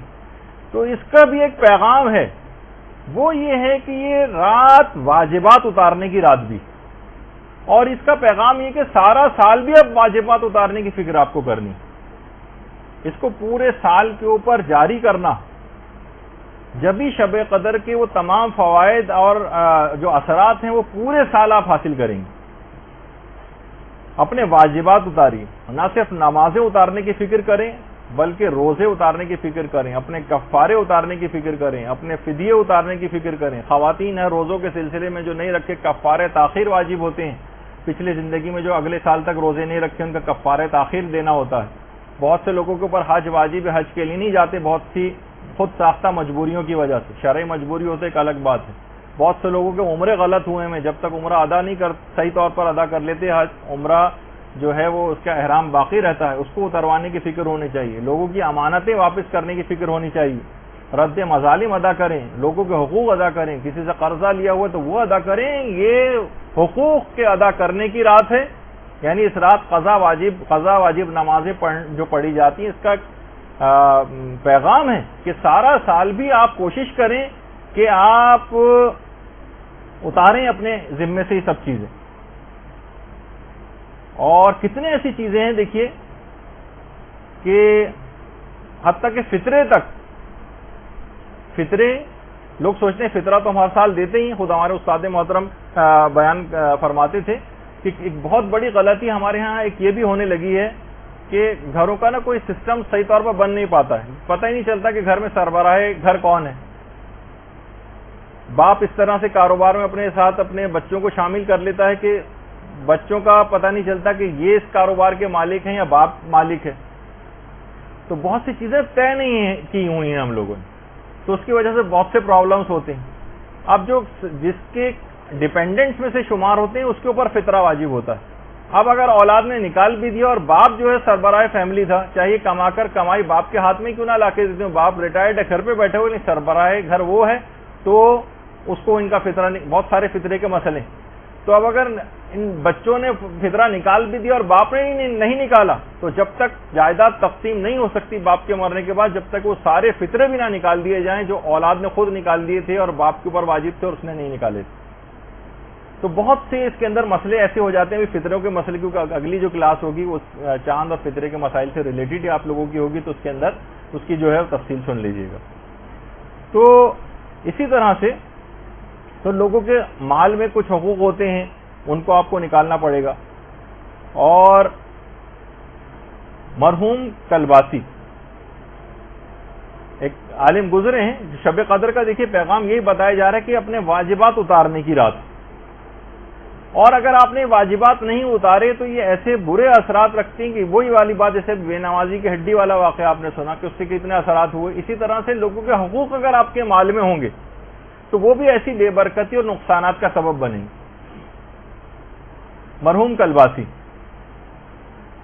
یہ وہی ہیں جن کے متعلق ہم نے پچھلے سال بیان کیا تھا کہ یہ شب قدر کو حاصل کرنے کے لیے کہ مجھے سال کی کوئی ایک رات ہے نا, سال کی 365 راتوں میں یہ جاگتے رہے, 360 یا 365 راتیں مسلسل جاگتے رہے کہ مجھے تاکہ یقینی طور پر شب قدر حاصل ہو جائے.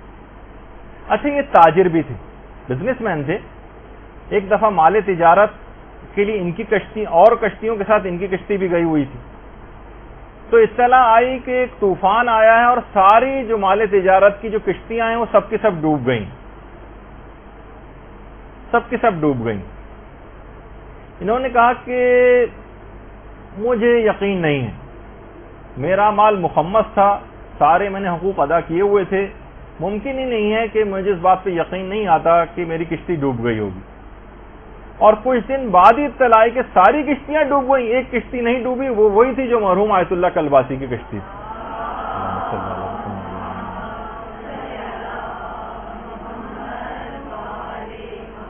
دیکھیں یہ بات یاد رکھ لیجئے کہ جب تک اس کو بند کر دیجیے,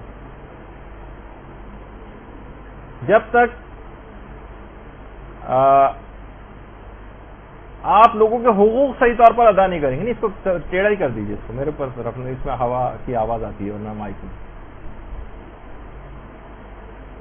جب تک آپ لوگوں کے حقوق ادا نہیں کریں گے اور آپ کے مال میں لوگوں کے حق باقی رہیں گے تو یاد رکھ لیجیے کہ یہی مستحقین زکوٰۃ, یہی مستحقین خمس, یہی مستحقین فطرہ یہ آپ کے دامن کو قیامت کے دن پکڑ لیں گے کہ پروردگار ان کے حقوق کے عوض جو اور پروردگار کیا کرے گا, ان کے حقوق آپ کے ذمے ہیں ان کے عوض آپ کی نیکیاں کاٹ کر دے دی جائیں گی.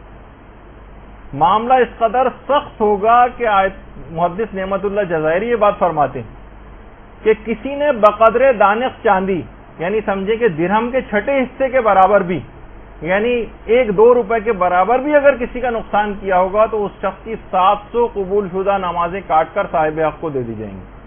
700. اور دیکھیے یہ بھی روایات کے اندر یہ بات آئی ہے کہ اتنی شدت ہوگی کہ انوار نعمانیہ میں محدث نعمت اللہ جزائری نے اس بات کو لکھا ہے.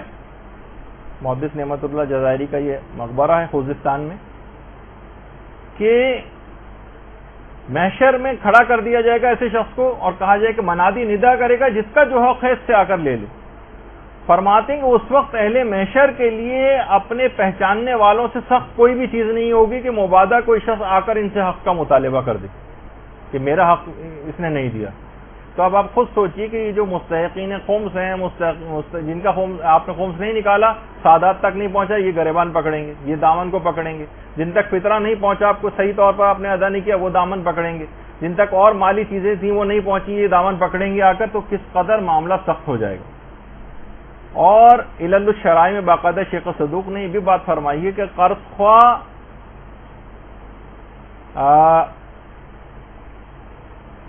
یہ جو ہیں یہ آ کر مقروض کا دامن پکڑیں گے, یہ ہمیں واپس کر سکتا تھا قرضہ لیکن اس نے اس کے باوجود بھی واپس نہیں کیا. تو پھر قرض خواہ کو اس کی نیکیاں کاٹ کر دی جائیں گی, اور اگر وہ نیکیاں بھی ختم ہو جائیں اس کے پاس تو پھر جو قرض خواہ ہے اس کے گناہ کاٹ کر مقروض کے نامہ اعمال میں لکھے جائیں گے. اور باقاعدہ حق الیقین میں علامہ مجلسی نے چوتھے امام زین العابدین علیہ الصلوۃ والسلام کی روایت بھی لکھی ہے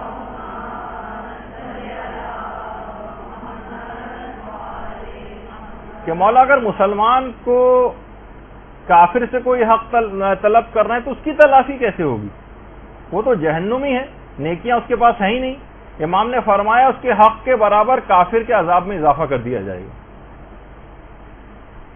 اور جب یہی وجہ ہے کہ پیغمبر اسلام نے جو ایک سوال کیا تھا اپنے اصحاب سے, جس کی ہم نے ایک پوسٹ بنا کے بھی لگائی تھی, مفلس کون؟ ایک دن رسول اللہ نے اپنے اصحاب سے پوچھا جانتے ہو کہ مفلس کون ہے؟ صحابہ نے عرض کیا کہ مفلس وہ ہے جس کے پاس مال و دولت, باغات اور سرمایہ نہ ہو. رسول نے فرمایا میری امت کا مفلس وہ ہے جو قیامت کے دن اس حال میں آئے گا کہ اس کے پاس نماز, روزہ, زکوٰۃ جیسے اعمال موجود ہوں گے, لیکن اس نے زندگی میں کسی کو گالیاں دی ہوں گی, کسی کو تہمت لگائی ہوگی, کسی کا مال ہڑپ کیا ہوگا, کسی کا ناجائز خون بہایا ہوگا. ایسے شخص کی نیکیاں اس کے متاثرین کو دے دی جائیں گی. اگر اس کی نیکیاں کم پڑیں گی تو اس کی متاثرین کی برائیاں اس کے نامہ اعمال میں ڈال دی جائیں گی اور اسے دوزخ میں ڈال دیا جائے گا. ایسا شخص سچ مچ مفلس. تو آپ خود سوچئے کہ یہ تمام چیزیں ایسی ہیں کہ یہ اصلاً مفلس ہو جائیں گے. اس رات قضا واجبات اپنے اتارنے ہیں. قضا نمازیں اتارنے کا جو پیغام ہے وہ یہی ہے کہ اپنے واجبات اتارو, اور یہ اتنا عظیم ثواب دلواتا ہے. واجبات اپنے اتارنا, یہ کسی کو اس کا حق واپس کرنا. مثلا قرضے کا 1 روپیہ بھی آپ نے کسی کو واپس کیا تو پیغمبر اسلام کی باقاعدہ ایک روایت ہے کہ جب کوئی 1 درہم اپنے طلبگاروں کو واپس کرتا تو یہ عمل اسے 1000 سال کی عبادت کا ثواب دلواتا ہے, 1000 غلام آزاد کرنے کا ثواب دلواتا ہے, اور 1000 حج و عمرے سے بہتر ہے یہ عمل. اللہم صلی علی محمد.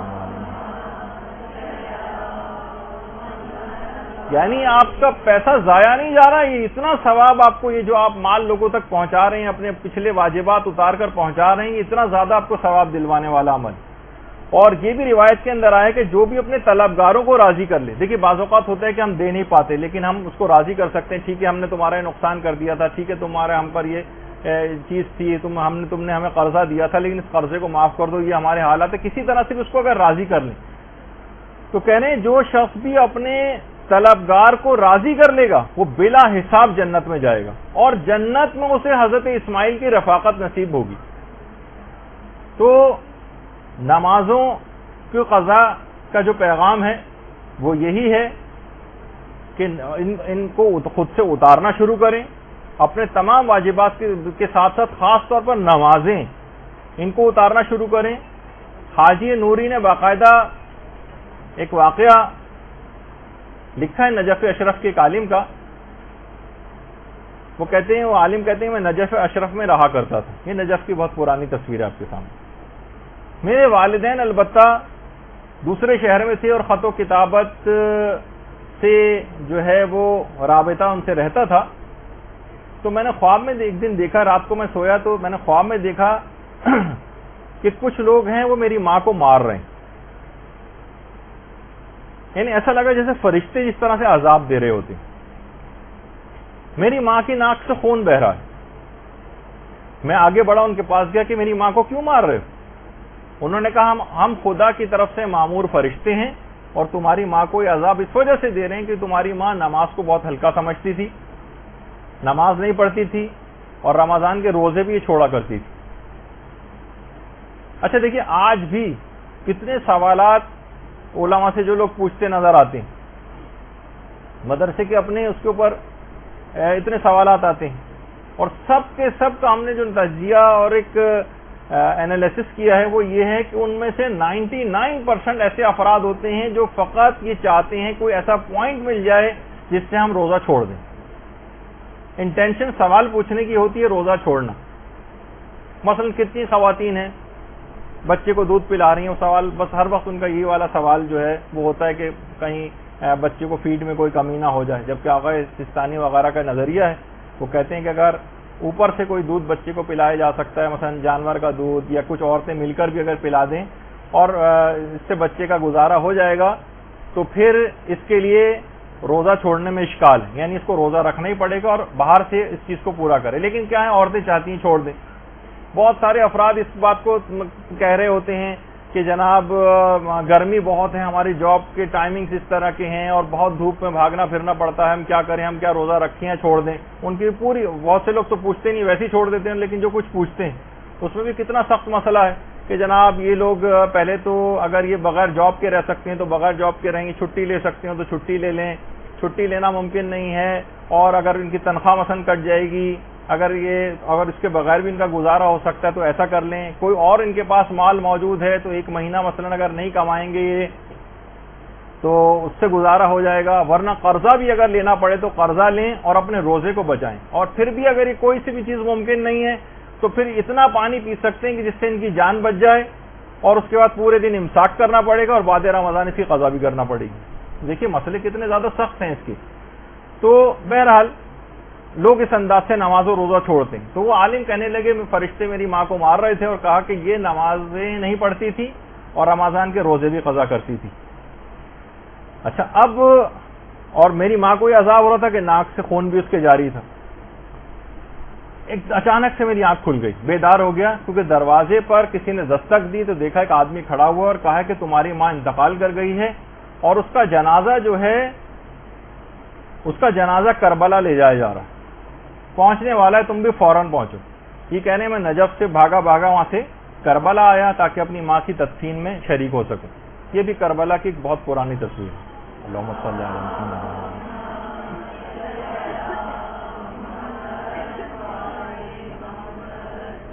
میں تیزی سے بھاگتا ہوا اپنے ماں کے جسم کے پاس گیا جو تابوت کے اندر رکھا ہوا تھا، تو میں نے دیکھا کہ میری ماں کے کفن کے اوپر خون لگا ہوا ہے۔ تو لوگوں نے کہا دیکھو ہمارا اس میں کوئی قصور نہیں ہے، سواری کی جس میں سواری میں جنازہ آ رہا تھا اس کی چکر ایک جگہ ہو گئی، تصادم ہو گیا، اور جو جنازہ تھا یہ باہر جا کر گرا، اور یہ جو خون تمہیں نظر آ رہا ہے یہ جو کفن پہ لگا ہوا ہے، میں نے فوراً کفن کو ہٹایا تو دیکھا کہ میری ماں کی ناک سے خون جاری تھا۔ اچھا، عالم سمجھ گئے کہ یہ خواب سچا ہے اور میری ماں کو عذاب مل رہا ہے۔ یہ وہاں سے سیدھے ذریعے حضرت ابو الفضل العباس علمدار علیہ الصلوۃ والسلام پہ گئے۔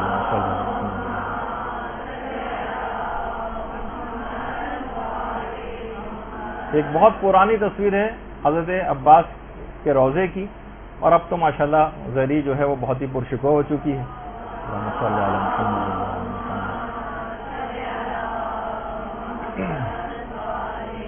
کہنے لگے میں ذریعہ پر گیا اور حضرت عباس علمدار سے متوسل ہوا، اور میں نے التجا کی اور وعدہ کیا حضرت عباس سے کہ میں اپنی ماں کی ساری قضا نمازیں اترواؤں گا، سارے روزے بھی جو ہے وہ رکھوا دوں گا، اور اس کے بعد ماں کو دفن کیا گیا۔ کہہ رہے تدفین کے 2 ماہ تک کا تو میں نے انتظام کیا، 2 ماہ تک، البتہ 2 مہینے کے بعد کچھ ایسی مصروفیات ہوئیں کہ میں مزید نمازیں اور روزے انجام نہیں دلوا سکا، میرے دماغ ہی سے نکل گیا۔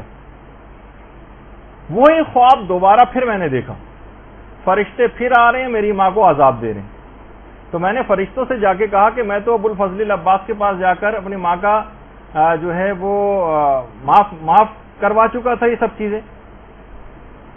تو انہوں نے کہا کہ ہاں، لیکن تم نے اپنے وعدے کو پورا نہیں کیا اور ماں کے قضا واجبات نہیں اتارے، لہٰذا عذابوں کا سلسلہ پھر شروع ہو گیا۔ میں نے فوراً دوبارہ وعدہ کیا، بیدار ہوا، اس کے بعد میں نے خود اجارے پر نہیں بلکہ خود اپنی ماں کی ساری نمازیں پڑھی اور سارے روزے خود ادا کیے۔ تو دیکھیے یہ تمام چیزیں بھی ایسی ہیں کہ اپنے نماز و روزے کو اتارنا ہے۔ آپ نے دیکھا کہ کربلا تک میں لا کر دفن کیا گیا، لیکن قضا واجبات ایسے تھے کہ اس کے باوجود بھی عذاب ہوا۔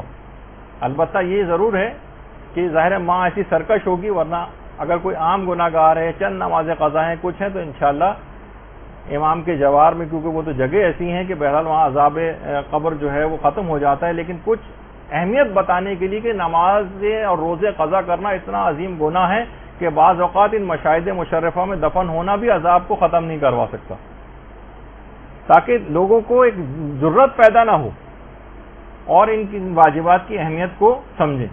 تو پیغام شب قدر یہ بنا کہ دیکھیے نئی زندگی اور نئے سال کی ابتدا ایک لحاظ سے ہو رہی، کیونکہ نئے سرے سے آپ کی تقدیر لکھی جا رہی ہے اگلے سال کی۔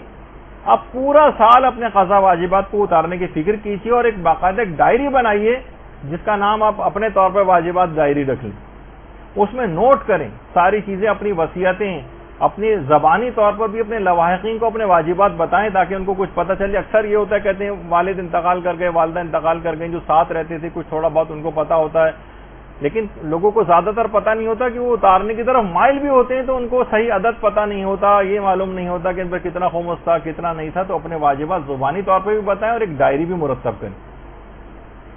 اچھا اب دیکھیے واجبات اتارنے کے لیے جب انسان مائل ہوتا ہے تو اسے صحت و سلامتی اور عافیت، بیماری میں کھڑا نہیں ہوا جا رہا ہے۔ اب لوگ اکثر یہ پوچھتے ہیں کہ اب بالکل ہماری ہمت اور طاقت نہیں ہے، اپنی قضا نمازیں کیسے پڑھیں؟ تو صحت اور عافیت یہ ضرور اتنی دعا کم سے کم آپ یہ شب قدر میں ضرور مانگی کہ آپ جب تک اپنے تمام واجبات اتار نہ لیں تب تک موت نہ آئے، یہ باقاعدہ۔ اور خاص طور پہ آغا نائینی کی ایک دعا جو ہم نے دنیا و آخرت کی 100 پریشانیوں کو حل کتاب میں بھی لکھی ہے کہ اگر کوئی شخص یہ دعا نماز عشاء کے بعد پڑھے تو خدا اس کی عمر میں 50 سال کا یقینی اضافہ فرما دیتا ہے، اور یہ دعا یہ، اور یہ آپ کو اس کتاب کے اندر بھی مل جائے گی۔ اور میں آپ سے یہ بات کہوں گا اپنے طور پر ایک ریکمنڈیشن کے طور پر کہ اگر ممکن ہو تو یہ کسی پرچے پہ یہ کتاب پہ لکھ لیں، اور جو نماز شب قدر 2 رکعت پڑھیں آپ، اس کے قنوت میں آپ اپنے لیے، اپنے رشتہ داروں کے لیے، علماء کرام کے لیے، مجتہدین اعظام کے لیے، سب کو بھی عام کر سکتی ہیں۔ اور آج کل جس اعتبار سے قتل و غارت گری ہو رہی ہے اور لوگوں کی زندگیوں کے چراغ گل کیے جا رہے ہیں، 50 سال کا مومنین کی عمر میں یقینی اضافے کے لیے اس کے قنوت میں اس دعا کو پڑھیں۔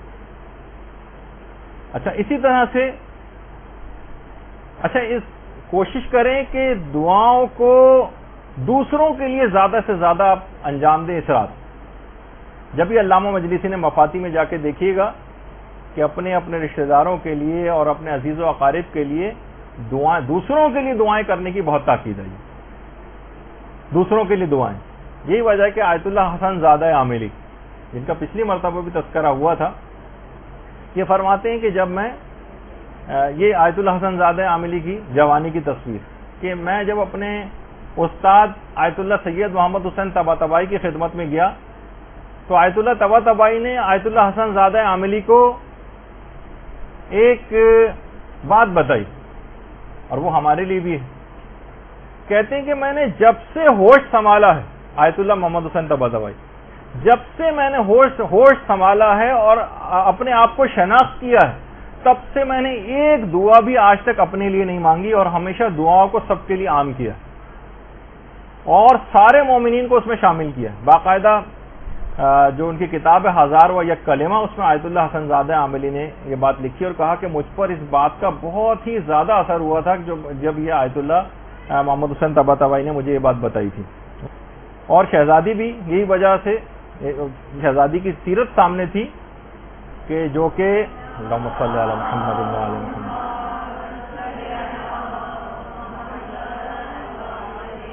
کہ امام حسن فرماتے تھے کہ ساری رات گزر جاتی تھی والدہ گرامی، یعنی ابتدائی شب سے لے کر اور صبح ہو جاتی تھی، اور فقط دوسروں کے لیے دعا کرتی تھی۔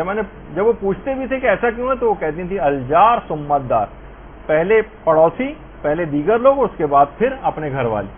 تو یہ انہی کی طریقہ کار کے اوپر آیت اللہ سید محمد حسین طباطبائی عمل کرتے تھے کہ اپنے لیے کہتے ہیں میں نے جب سے ہوش سنبھالا مجھے یاد ہی نہیں کہ میں نے اپنے لیے کبھی کوئی دعا کی. خیر ہم سے یہ تقاضا نہیں کہ اپنے لیے نہ کریں, لیکن یہ بتانے کے لیے کہ مقدم کریں دوسرے لوگوں کو دعاؤں میں, کیونکہ اور یہی وجہ ہے کہ آیت اللہ جواد عاملی یہ فرماتے ہیں کہ دوسروں کے لیے دعا کرنا اور یا ایک اجتماعی طور پر ایک مشق بھی ہوتی ہے اس کے اندر. تو یہ رات کے وقت جب آپ 40 مومنین کے حق میں دعا کریں گے تو یہ اس بات کا لازمہ ہونا چاہیے کہ اب دن میں 40 مومنین کی مشکلات کو حل کرنے کے لیے کام کریں گے. یعنی رات میں دعا کرنا ہے اور دن میں عملی اقدام کرنا ہے, یہ ہے اس کا تقاضا. اور نماز شب بھی آپ کو پڑھنی ہے, اس کے اندر 40 مومنین کے لیے دعا بھی, لیکن اس کا بھی ایک پیغام یہ ہے کہ اس دعا کو اور لوگوں کے کام آنے کے سلسلے کو پورا سال جاری رہنا چاہیے. اور یہی وجہ ہے کہ علماء فرماتے ہیں کہ عید کے دن بھی پروردگار اپنے حق سے پہلے یعنی نماز عید پڑھنے سے پہلے کہتا ہے کہ فطرہ نماز عید پڑھنے سے پہلے نکال دو. اصل وقت اس کا فطرے کا نماز عید پڑھنے سے پہلے. وہ پھر وہ الگ مسئلہ ہے کہ کون شخص ظہر تک ادا کر سکتا ہے اور جو جس نے نہیں ادا کیا وہ بعد بھی میں بھی ادا کر دے. لیکن بہرحال یہ کہ پروردگار نے اپنے حق کو مؤخر کیا ہے, لوگوں کے حق کو فطرے کو مقدم کیا ہے, اور کہا ہے کہ یعنی فطرہ یہ پہلے دے دو تاکہ عید کی خوشی میں شریک ہونے سے دوسرے افراد رہ نہ جائیں. بلکہ یہاں تک شریعت نے اس میں ریلیکسیشن دی کہ فطرہ ماہ مبارک رمضان میں بھی دیا جا سکتا ہے ایڈوانس کے طور پر. پھر اس میں وہ مسئلے آپ سن لیں گے اگلی دفعہ کے قرضے کی نیت سے دیا جائے یا حاکم شرع کی اجازت وغیرہ کے لیے دیا جائے. اچھا, اس کے اندر ایک فائدہ دوسروں کے لیے دعا کرنے کا یہ ہوگا جو اس رات کا پیغام بھی کہ آئندہ زندگی میں بھی اس طریقہ کار کو رائج رکھیں. علماء فرماتے ہیں کہ دیکھیں ہم جو اپنے لیے دعائیں کرتے ہیں نا, اس میں موانعات آڑے آ جاتے ہیں. احتمال ہے کہ شاید دعا قبول نہ ہو, کچھ ایسے اعمال انجام دے دیے ہوں کہ جس سے دعا قبول نہ ہو.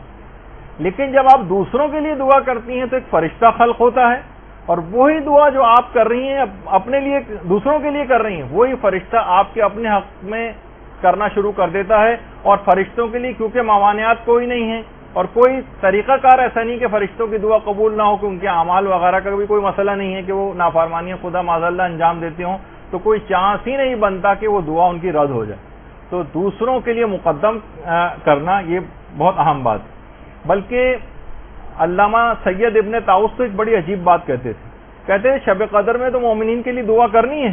میں یہ کہتا ہوں کہ قابل اصلاح کفار کے لیے ہدایت کی دعا بھی ضرور کریں, کیونکہ خدا کی کسی سے کوئی دشمنی نہیں ہے اور وہ کافروں کو بھی آتش جہنم سے آزاد دیکھنا چاہتا ہے. وہ چاہتا ہے کہ وہ بھی راہ ہدایت کو پالیں.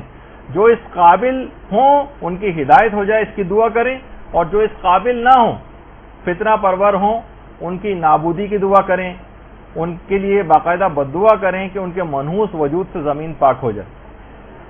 قنوت میں باقاعدہ بد دعا کرنا, ان کے لیے لعن کرنا, خاص طور پر ایران, عراق, شام, لبنان, افغانستان اور پاکستان اور جتنے بھی مومنین اور عام مسلمانوں کے جو دشمن ہیں, جو دہشت گرد جو روزانہ کی تعداد میں اس انداز سے مومنین کو اور عام مسلمانوں کو شہید کر رہے ہیں, ان کے لیے بھی اس رات میں علی الخصوص بد دعا ضرور کریں.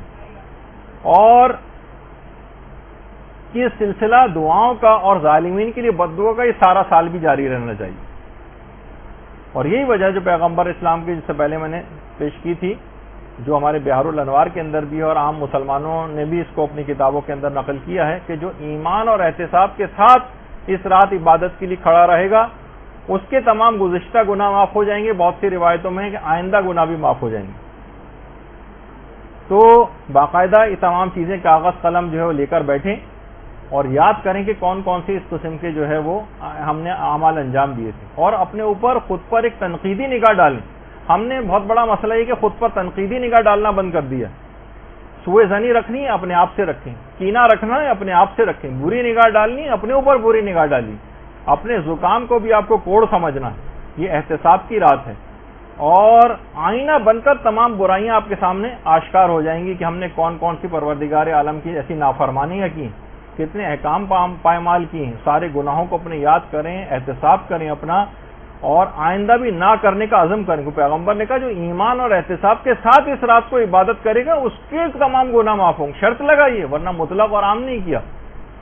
تو بہرحال یہ تمام چیزیں ایسی ہیں، اور یہی وجہ ہے کہ تفسیر المیزان کے جو فارسی مترجم ہیں سید محمد باقر موسوی اصفہانی، انہوں نے کہا کہ ہمدان میں ایک علاقہ ہے جس کا نام ہے گنداب، وہاں پر ایک علی گندابی نام کا ایک بدماش ہوتا تھا، جس کی سچا کیونکہ واقعہ ہے، باقاعدہ ایران کے اندر توبہ علی گندابی کے موضوع پر فلمیں تک بنائی گئی، بالکل سچا واقعہ ہے۔ علی گندابی ایک شرابی بھی تھا اور بدماش بھی تھا، اور اس کی توبہ بڑی مشہور ہے۔ ایک ذاکر تھے اس زمانے میں، شیخ حسن، وہ شہر سے باہر کہیں مجلس پڑھنے گئے ہوئے تھے، رات کا وقت تھا، اور جب واپس آئے تو شہر کا دروازہ بند ہو گیا تھا۔ یہ علی گندابی دروازے پر ہی بیٹھا ہوا تھا اور شراب کے نشے میں دھت تھا۔ انہوں نے کہا دروازہ کھٹکھٹایا، دروازہ کھولو۔ اس نے کہا کون؟ انہوں نے کہا میں ہوں شیخ حسن، میں ایک ذاکر حسین ہوں، مجلس پڑھنے گیا تھا، دیر ہو گئی۔ اس نے کہا میں ایک شرط پہ کھولوں گا، میرے لیے پہلے کوئی مجلس پڑھو۔ انہوں نے کہا یہاں تو نہ ممبر ہے نہ کوئی بیٹھنے کی جگہ ہے۔ کہا کہ میں سجدے میں جاتا ہوں، میری پیٹھ کو ممبر سمجھو، اس پر بیٹھ کے مجلس پڑھو، میں سنوں گا، لیکن میری شرط ہے کہ قمر بنی ہاشم کے مصائب پڑھنا۔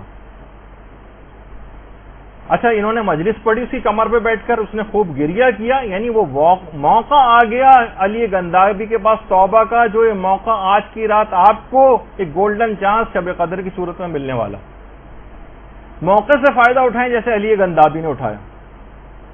اس کے بعد کیا انعام ملا اس کو؟ اسی شب قدر یہ اسی شب کو یہ طائب ہوا، اور اس کے بعد یہ عتبات عالیات کی زیارت کے لیے عراق گیا، نجف۔ اس زمانے میں مرزا شیرازی بزرگ وہاں پر نماز پڑھاتے تھے نجف میں، جو سامنے بیٹھے ہوئے، جنہوں نے تمباکو والا فتویٰ دیا تھا۔ یہ ان کے پیچھے جا کر نمازیں بھی پڑھنے لگا۔ ایک دن اطلاع آئی مرزا شیرازی کو ایک مجتہد کا انتقال ہو گیا۔ اچھا، مجتہدین کو عام طور پر جو حرم امام سے متصل جو دالان ہے، یہ ذرا بہت پرانی تصویر ہے حرم امیر المومنین کے، اس کے بالکل سامنے باہر جو دالان تھا، اللہم صلی علی محمد و علی محمد، باقاعدہ صحن میں وہاں پر ایک قبر تیار کی گئی ان مرحوم مجتہد کے لیے۔ لیکن عشاء کی نماز کے بعد پتہ چلا کہ وہ کوما میں تھے اور اب ہوش آ گیا ہے، زندہ ہے۔ مرزا شیرازی کو آ کر بتایا گیا کہ جن کے لیے قبر تیار ہوئی تھی وہ تو ہوش میں آ گئے ہیں، مگر علی گندابی نماز کے مصلی پر بیٹھا بیٹھا چل بسا۔ اب اس کھودی ہوئی قبر کا کیا کریں؟ مرزا شیرازی نے کہا کہ علی گندابی کو حرم امیر المومنین سے متصل دالان میں اسی قبر میں دفن کر دیا جائے۔ سچی توبہ کے باعث جو رائٹ ٹائم آیا تھا، قمر بنی ہاشم کی شفاعت اس کو ملی، اور شاید یہ قبر اسی کے لیے تیار کی گئی تھی۔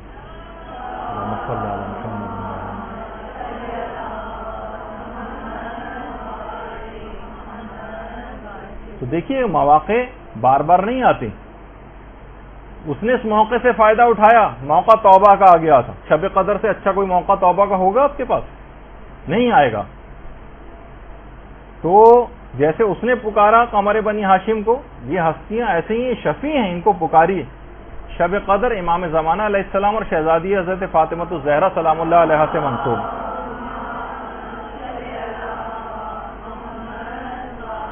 امام کا ایک حق ہے کہ آئندہ کے لیے بھی امام کی یاد کا ایک طریقہ یہ ہے کہ دن کی کم سے کم ایک نماز کے قنوت میں تو ضرور اللہم کن لولیک الحجت ابن الحسن والی دعا ضرور پڑھا کریں۔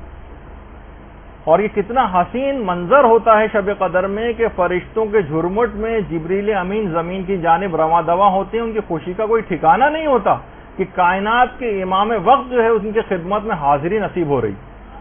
اللہم صلی علی محمد۔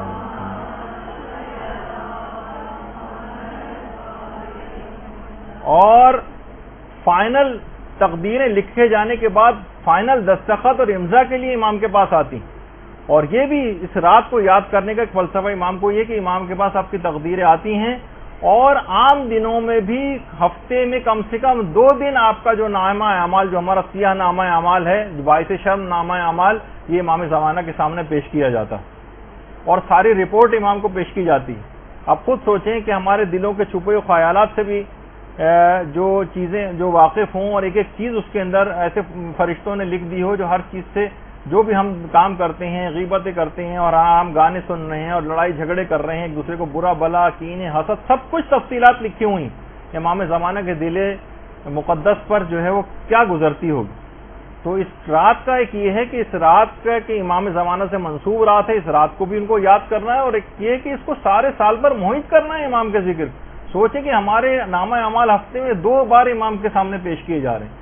اسی طریقے سے اس رات مخصوص زیارتیں بھی جو ہیں وہ بھی کرنی ہیں، ہمیں پڑھنی، اس کا وقت نہیں ہے ابھی اس میں مجھے بتانے کا، کہ امام حسین علیہ السلام، شہدائے کربلا، حضرت عباس، شہزادہ علی اکبر، اور خود امام زمانہ کی جو زیارت ہے، اور زیارت جامعہ کی خود امام نے کس طرح سے تاکید کی ہے، یعنی اس رات کو زیارت پڑھنے کا جو فلسفہ ہے، دیکھیں زیارت کیا ہے؟ سلام ہے، سلام۔ روزانہ ہمیں یہ پیغام ہے اس رات کو بھی ان کو سلام کرنے کا، کہ عام زندگی میں بھی بہت رائج ہے کہ امام زمانہ کو سلام کیا جائے، اور نماز کے بعد ہم زیارت پڑھتے ہیں اور وہ بھی سلام ہے، تاکہ ہمیں ان کی قربانیاں یاد رہیں۔ یہ کیوں ہے پڑھنے کا؟ تاکہ ان کے اہداف یاد رہیں۔ مثلا قائد اعظم کا دن یہاں پہ منایا جاتا ہے، ان کی یاد منائی جاتی ہے، ان کے کارنامے بتائے جاتے ہیں، ان پہ کوئی پروگرام جو ہے وہ کیے جاتے ہیں، ان کے ہدف کو ڈسکس کیا جاتا ہے۔ تو سلام دیکھیے ابتدا ہے، سلام جب آپ کرتے ہیں نا کسی کو سلام، یہ پہلے ابتدا ہوتی ہے جس سے بات شروع ہوتی ہے۔ ہمارے ہاں زیارت یا سلام پڑھ کر جو ہے وہ کام شروع ہونے کے بجائے کام کو ختم سمجھا جاتا ہے۔ سلام پہ ہم نے پڑھ لی، اس کو سلام کیا، اس کے بعد چلتے بنے۔ تو بہرحال کام کا دیکھیے تقاضا یہ کہ روزانہ جو امام زمانہ علیہ السلام کو سلام کیا جائے، بار بار ان کو سلام کرنے کی تاکید ہے، تاکہ آپ بار بار امام کی طرف متوجہ ہوں۔ اب آپ کو کام کرنا ہے۔ دیکھیے جیسے کوئی سیکورٹی گارڈ آپ کسی جگہ پہ رکھتی ہیں، آتے جاتے سیکورٹی گارڈ آپ کو سلام کر رہا ہو، پھر خوش اخلاقی سے سلام کرنے کے بعد ڈیوٹی پر مستعد ہو جائے، آپ اس سے خوش ہوں گے۔ لیکن ایک سیکورٹی گارڈ ایسا ہے جو دن میں 20 دفعہ آپ کو سلام کر رہا ہے، لیکن اس کے بعد اپنے کوارٹر میں جا کر سو جاتا ہے اور اپنا فریضہ انجام نہیں دے رہا، اب آپ اس سے خوش نہیں ہوں گی، نہ آپ اس کے سلامی جھاڑنے سے جو ہے وہ کافی سمجھیں گی، بلکہ اس کو ڈانٹ پھٹکار کی جائے گی، اس کو نکال دیا جائے گا وہاں سے۔ کہا کہ تو یہ ہمارا جو زیارت پڑھنے کا اور سلام کرنے کا بھی اس انداز سے ایک زبانی کلامی سے وہ بن کے رہ گیا، یعنی ہمیں واقف ہی نہیں کہ سلام کے کیا معنی ہیں، بس سلام کیے چلے جا رہے ہیں اور کام ان کے لیے کچھ بھی کوئی انجام نہیں دے رہا۔ ایسے ہی ہے جیسے وہی میں نے سیکورٹی گارڈ کی مثال دی کہ وہ جا کے پڑھ کر سو جاتا۔ تو یہ خاص کہ ان تمام شخصیات کا ایک مشن اور ہدف تھا، روزانہ ان کو سلام کرو، یاد کرو، ان کے مطابق عمل کرنے کی کوشش کرو۔ دیکھیے یہی وجہ ہے کہ جو اعمال جتنے بھی انجام دیے جاتے ہیں اس میں خود شیخ مفاتیح الجنان میں باقاعدہ شیخ صدوق نے اس رات کا جو سب سے بڑا عمل بتایا وہ علم دین کا حصول بتایا۔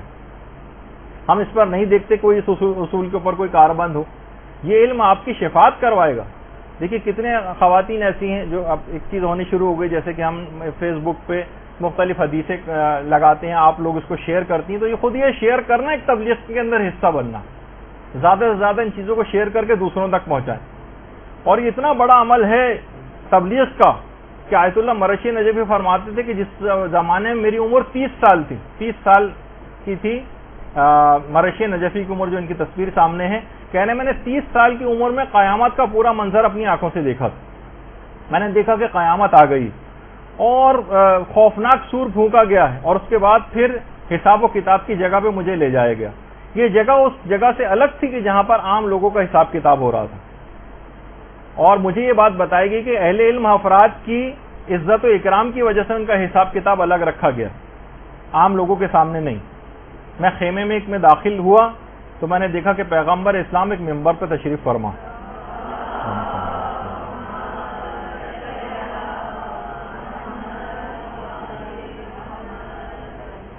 ان کے دائیں اور بائیں دو بہت ہی ایسی شخصیات جو تقوی اور جلالت ان کے چہرے سے، ان کے نور سے آیا ہو رہا تھا، وہ ساتھ میں بیٹھی ہوئی، دونوں کے سامنے کتابوں کے ڈھیر رکھے ہوئے تھے، اور ہر علماء کی ایک صف تھی ان کے سامنے، اور مجھے 14ویں صف میں کھڑا کیا گیا تھا، یعنی 14ویں صدی کے تھے تو 14ویں صف میں۔ اب میں حساب کتاب کا ہم انتظار کر رہے تھے، مسترب دل کے ساتھ انتظار کر رہے تھے، اور پیغمبر اسلام نہایت باریک بینی سے حساب کتاب لے رہے تھے۔ لیکن جب بھی کسی عالم کو شفاعت درکار ہوتی تھی تو پیغمبر اسلام شفاعت فرما دیا کرتے تھے۔ جس کی تبلیغات زیادہ ہوتی تھیں، نہیں پہلے ایک بات اور بتا دوں کہ خود انہوں نے مرشی نجیفی فرماتے ہیں کہ میں نے اپنے ساتھ کھڑے ہوئے افراد سے پوچھا کہ یہ پیغمبر کے اطراف میں جو دو شخصیات ہیں یہ کون ہیں، کیونکہ میرا ارادہ یہ تھا کہ اگر مجھے ان کا نام پتہ چل جائے تو ہو سکتا ہے کہ مجھے شفاعت کی ضرورت ہو تو میں ان شخصیات کا نام لے کے مخاطب کر کے شفاعت کی درخواست کروں۔ مجھے بتایا گیا کہ یہ شیخ مفید اور علامہ مجلسی ہیں جو دائیں اور بائیں بیٹھے ہوئے۔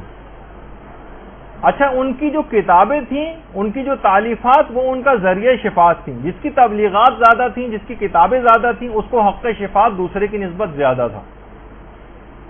اور علامہ مجلسی کے سامنے کتابیں زیادہ تھیں۔ آپ کو معلوم ہے نا کہ علامہ مجلسی کا ایوریج نکالا جائے تو 1000 صفحات پر ڈے لکھنے کا ایوریج تھا ان کا،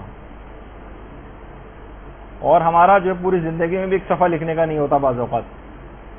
تو ان کا حق شفاعت زیادہ تھا۔ تو یہ باقاعدہ آپ نے دیکھا کہ یہ علم جو ہے جو آپ حاصل کریں گے، جو شب قدر میں بہت زیادہ اس بات کی تاکید کی گئی ہے۔ واقعہ تو اور بھی لمبا ہے لیکن اس وقت بیان کرنے کا ٹائم نہیں ہے، موت کے دروس میں ہم نے اس واقعے کو مکمل بیان کیا ہے۔ تو یہ علم کا حاصل کرنا اور اس کو پھیلانا، یہ قیامت کے دن یہ اس رات کا پیغام ہے، ورنہ اس رات تو صرف عبادت میں گزاری جانی چاہیے تھی، باقی 360 دن جو اور آپ کے پاس پورے سال کے پڑے ہوئے ہیں اس کے اندر آپ پڑھتی رہتی ہیں۔ اس رات ہی کو علم کے اندر اس کو لگانا، یہ کیوں زیادہ بڑا اس کو عمل قرار دیا گیا؟ کیونکہ اس تمام اعمال کو اس رات کو انجام دینے کا ایک فلسفہ ہے۔ جو ٹکڑوں کے اندر یہ اعمال ہیں، نماز ہے، اس کا مطلب پورے سال نماز کا پابند رہنا ہے، زیارات ہیں، سلام کرنا ہے تو امام کا کام بھی اس سلام کے ساتھ ساتھ انجام دینا ہے، غسل کرنا ہے، نمازیں پڑھنی ہیں، باوضو رہنا ہے، تو پورے سال اس کو جو ہے سلسلے کو جاری رکھنا ہے، تبلیغات کرنی ہے تو پورے سال تین پیغامات فقط ایک رات کی حد تک رہنے والے معاملات نہیں ہیں۔ باقاعدہ شیخ محمد تقی اصفہانی یہ فرماتے ہیں کہ شیخ انصاری سے ایک دفعہ سوال ہوا کہ اجتہاد جو ہے کہ کتنوں پر واجب عینی ہے؟ دیکھیے اجتہاد ایک علاقے کے اندر کچھ افراد پہ تو کچھ افراد ایسے ہونے چاہیے نا جو مجتہدین ہوں، ان پر واجب عینی ہوتا ہے۔ کتنے افراد تک پہ یہ واجب عینی ہے کہ اس کے بعد جو لوگ بچ جائیں ان پر کفایہ ہو جائے؟ یہ سوال باقاعدہ پوچھا گیا، اور اس زمانے کتنے عرصے پرانی جو ہے شیخ انصاری کے زمانے کی جو ہے وہ بات ہے۔ تو شیخ انصاری نے اس زمانے میں کہا تھا کہ ایک شہر میں 20 مجتہدین کا ہونا لازمی ہے، اور مبلغین کی ضرورت اس سے بھی بہت زیادہ۔ دیکھیے ہر علاقے میں کم سے کم 10-10 20-20 کم سے کم، اب جیسے انچولی جیسا علاقہ ہے، کیا یہاں ایک عالم ضروریات کے لیے کافی ہوگا؟ نہیں، ایک عالم چلے، ایک بڑا عالم، ایک اس کی ایک الگ شخصیت ہے، لیکن مبلغین کے لوگوں کے نمازیں صحیح کرانی ہے، وضو صحیح کرانے ہیں، بچوں کو سکھانا ہے، اور لوگوں کے مسئلے مسائل ہیں، اور ان کے جابز کے مسئلے ہیں، اور خمس کے مسئلے ہیں، اور کوئی ایک آدمی کبھی کر سکتا ہے؟ نہیں کر سکتا۔ یہاں پہ 20 30 40 50 ایسے افراد ایسے تو ایک چھوٹے سے علاقے میں ہونے چاہیے، تو اتنے زیادہ مبلغین کی ضرورت ہے۔ تو ایک بھی شخص اگر آپ کے ذریعے ہدایت پا گیا، کوئی اس قسم کی خواتین کو چاہیے کہ اپنی صلاحیت کو بڑھائیں، اس رات کا پیغام علم حاصل کرنے کا، خود بھی علم حاصل کریں، اور اس کے بعد لوگوں تک اس ہدایت کو جو ہے وہ پہنچائیں۔ کچھ اپنے گھر کو استعمال کریں، اپنے پیسے کو استعمال کریں، اپنے تعلقات کو استعمال کریں، اپنی PR کو استعمال کریں، اسلام کے لیے استعمال کریں، اور اپنے گھر والوں کو بھی اپنے ساتھ کوشش کر کے جو ہے وہ ملائیں۔ کیونکہ دیکھیے گھر والوں کو اگر ساتھ نہیں ملائیں گے، بچوں کو ساتھ نہیں ملائیں گے، مرد حضرات گھر میں بھی کچھ ہاتھ بٹائیں، کچھ کام کریں، افطاری کے اندر ہاتھ بٹائیں، تاکہ ذرا گھلے ملیں ان کے ساتھ، تاکہ لوگ پھر آپ کے بھی کام کر سکیں۔ وہ اس لطیفے کی حد تک ہوتا ہے نا کہ وہ ایک صاحب سے کسی نے کہا کہ بھائی بڑے افسوس کی بات ہے، کل میں نے دیکھا کہ تم اپنی بیوی کے ساتھ کپڑے دھلوا رہے تھے۔ تو کہنے لگا تو اس میں کون سی شرمانے کی بات ہے، جب وہ میرے ساتھ کھانا پکوا سکتی ہے تو میں کیا اس کے ساتھ کپڑے نہیں دھلوا سکتا؟ تو بہرحال تو وہ اس طرح کی، ایک تو یہ کہ گھر میں اتنا زیادہ انوالو ہو جائے، یہ بھی اسلام کو مطلوب نہیں، لیکن کسی حد تک گھر میں تاکہ لوگوں سے ذرا قریب ہوں، تاکہ آپ بھی دین کے کوئی کام گھر والوں سے لے سکیں۔ اور بہرحال اتنا وقت نہیں ہے کہ تبلیغ دین میں گھر والوں کو دیکھیے دست و بازو اپنا بنانا ہے، تاکہ دین کے کام آپ کے لیے بہت آسان ہو جائیں۔ اب تیز رفتاری سے آگے بڑھتے ہیں کیونکہ وقت ختم ہو گیا ہے۔ اس رات آپ کو خاص طور پر ایک عمل صدقہ دینا بھی ہے، لیکن میں یہ کہتا ہوں کہ آپ کو ایسے صدقات کی تلاش کرنی چاہیے جو ثواب جاریہ والے صدقات ہوں، ثواب جاریہ والے۔ مدارس اس کے اندر اس میں اپنا حصہ کچھ ڈالیں، تبلیغات کے سلسلے میں، کتابوں کے سلسلے میں۔ کوئی اپنا فیس بک کا اکاؤنٹ بنا سکتا ہے، اگر وہ جائز والا حرام والے طرف نہیں، مدرسے کے حوالے سے جو ہے کوئی خدمت جو ہے وہ انجام دے سکتا ہے. خالی ہم یہ نہیں کہ کوئی مسجد میں ڈال سکتا ہے، امام بارگاہ میں، یتیم خانے میں، لائبریری میں، کوئی ویب سائٹ کوئی بنا سکتا ہے، کوئی ویڈیو چینل بنا سکتا ہے. کسی بھی طریقے سے کوشش کریں کہ یہ اگر چھوٹے بچوں کے حوالے سے کوئی چیز، کیونکہ آپ کھانے اور کپڑے کے اندر بس جو صدقات وغیرہ عام طور پہ لوگ بس جو ہے بھیڑ چال لوگ چلتے راشن راشن راشن راشن، تو پتہ چلا ہر آدمی صرف راشن ہی کے چکر میں لگ گیا ہے.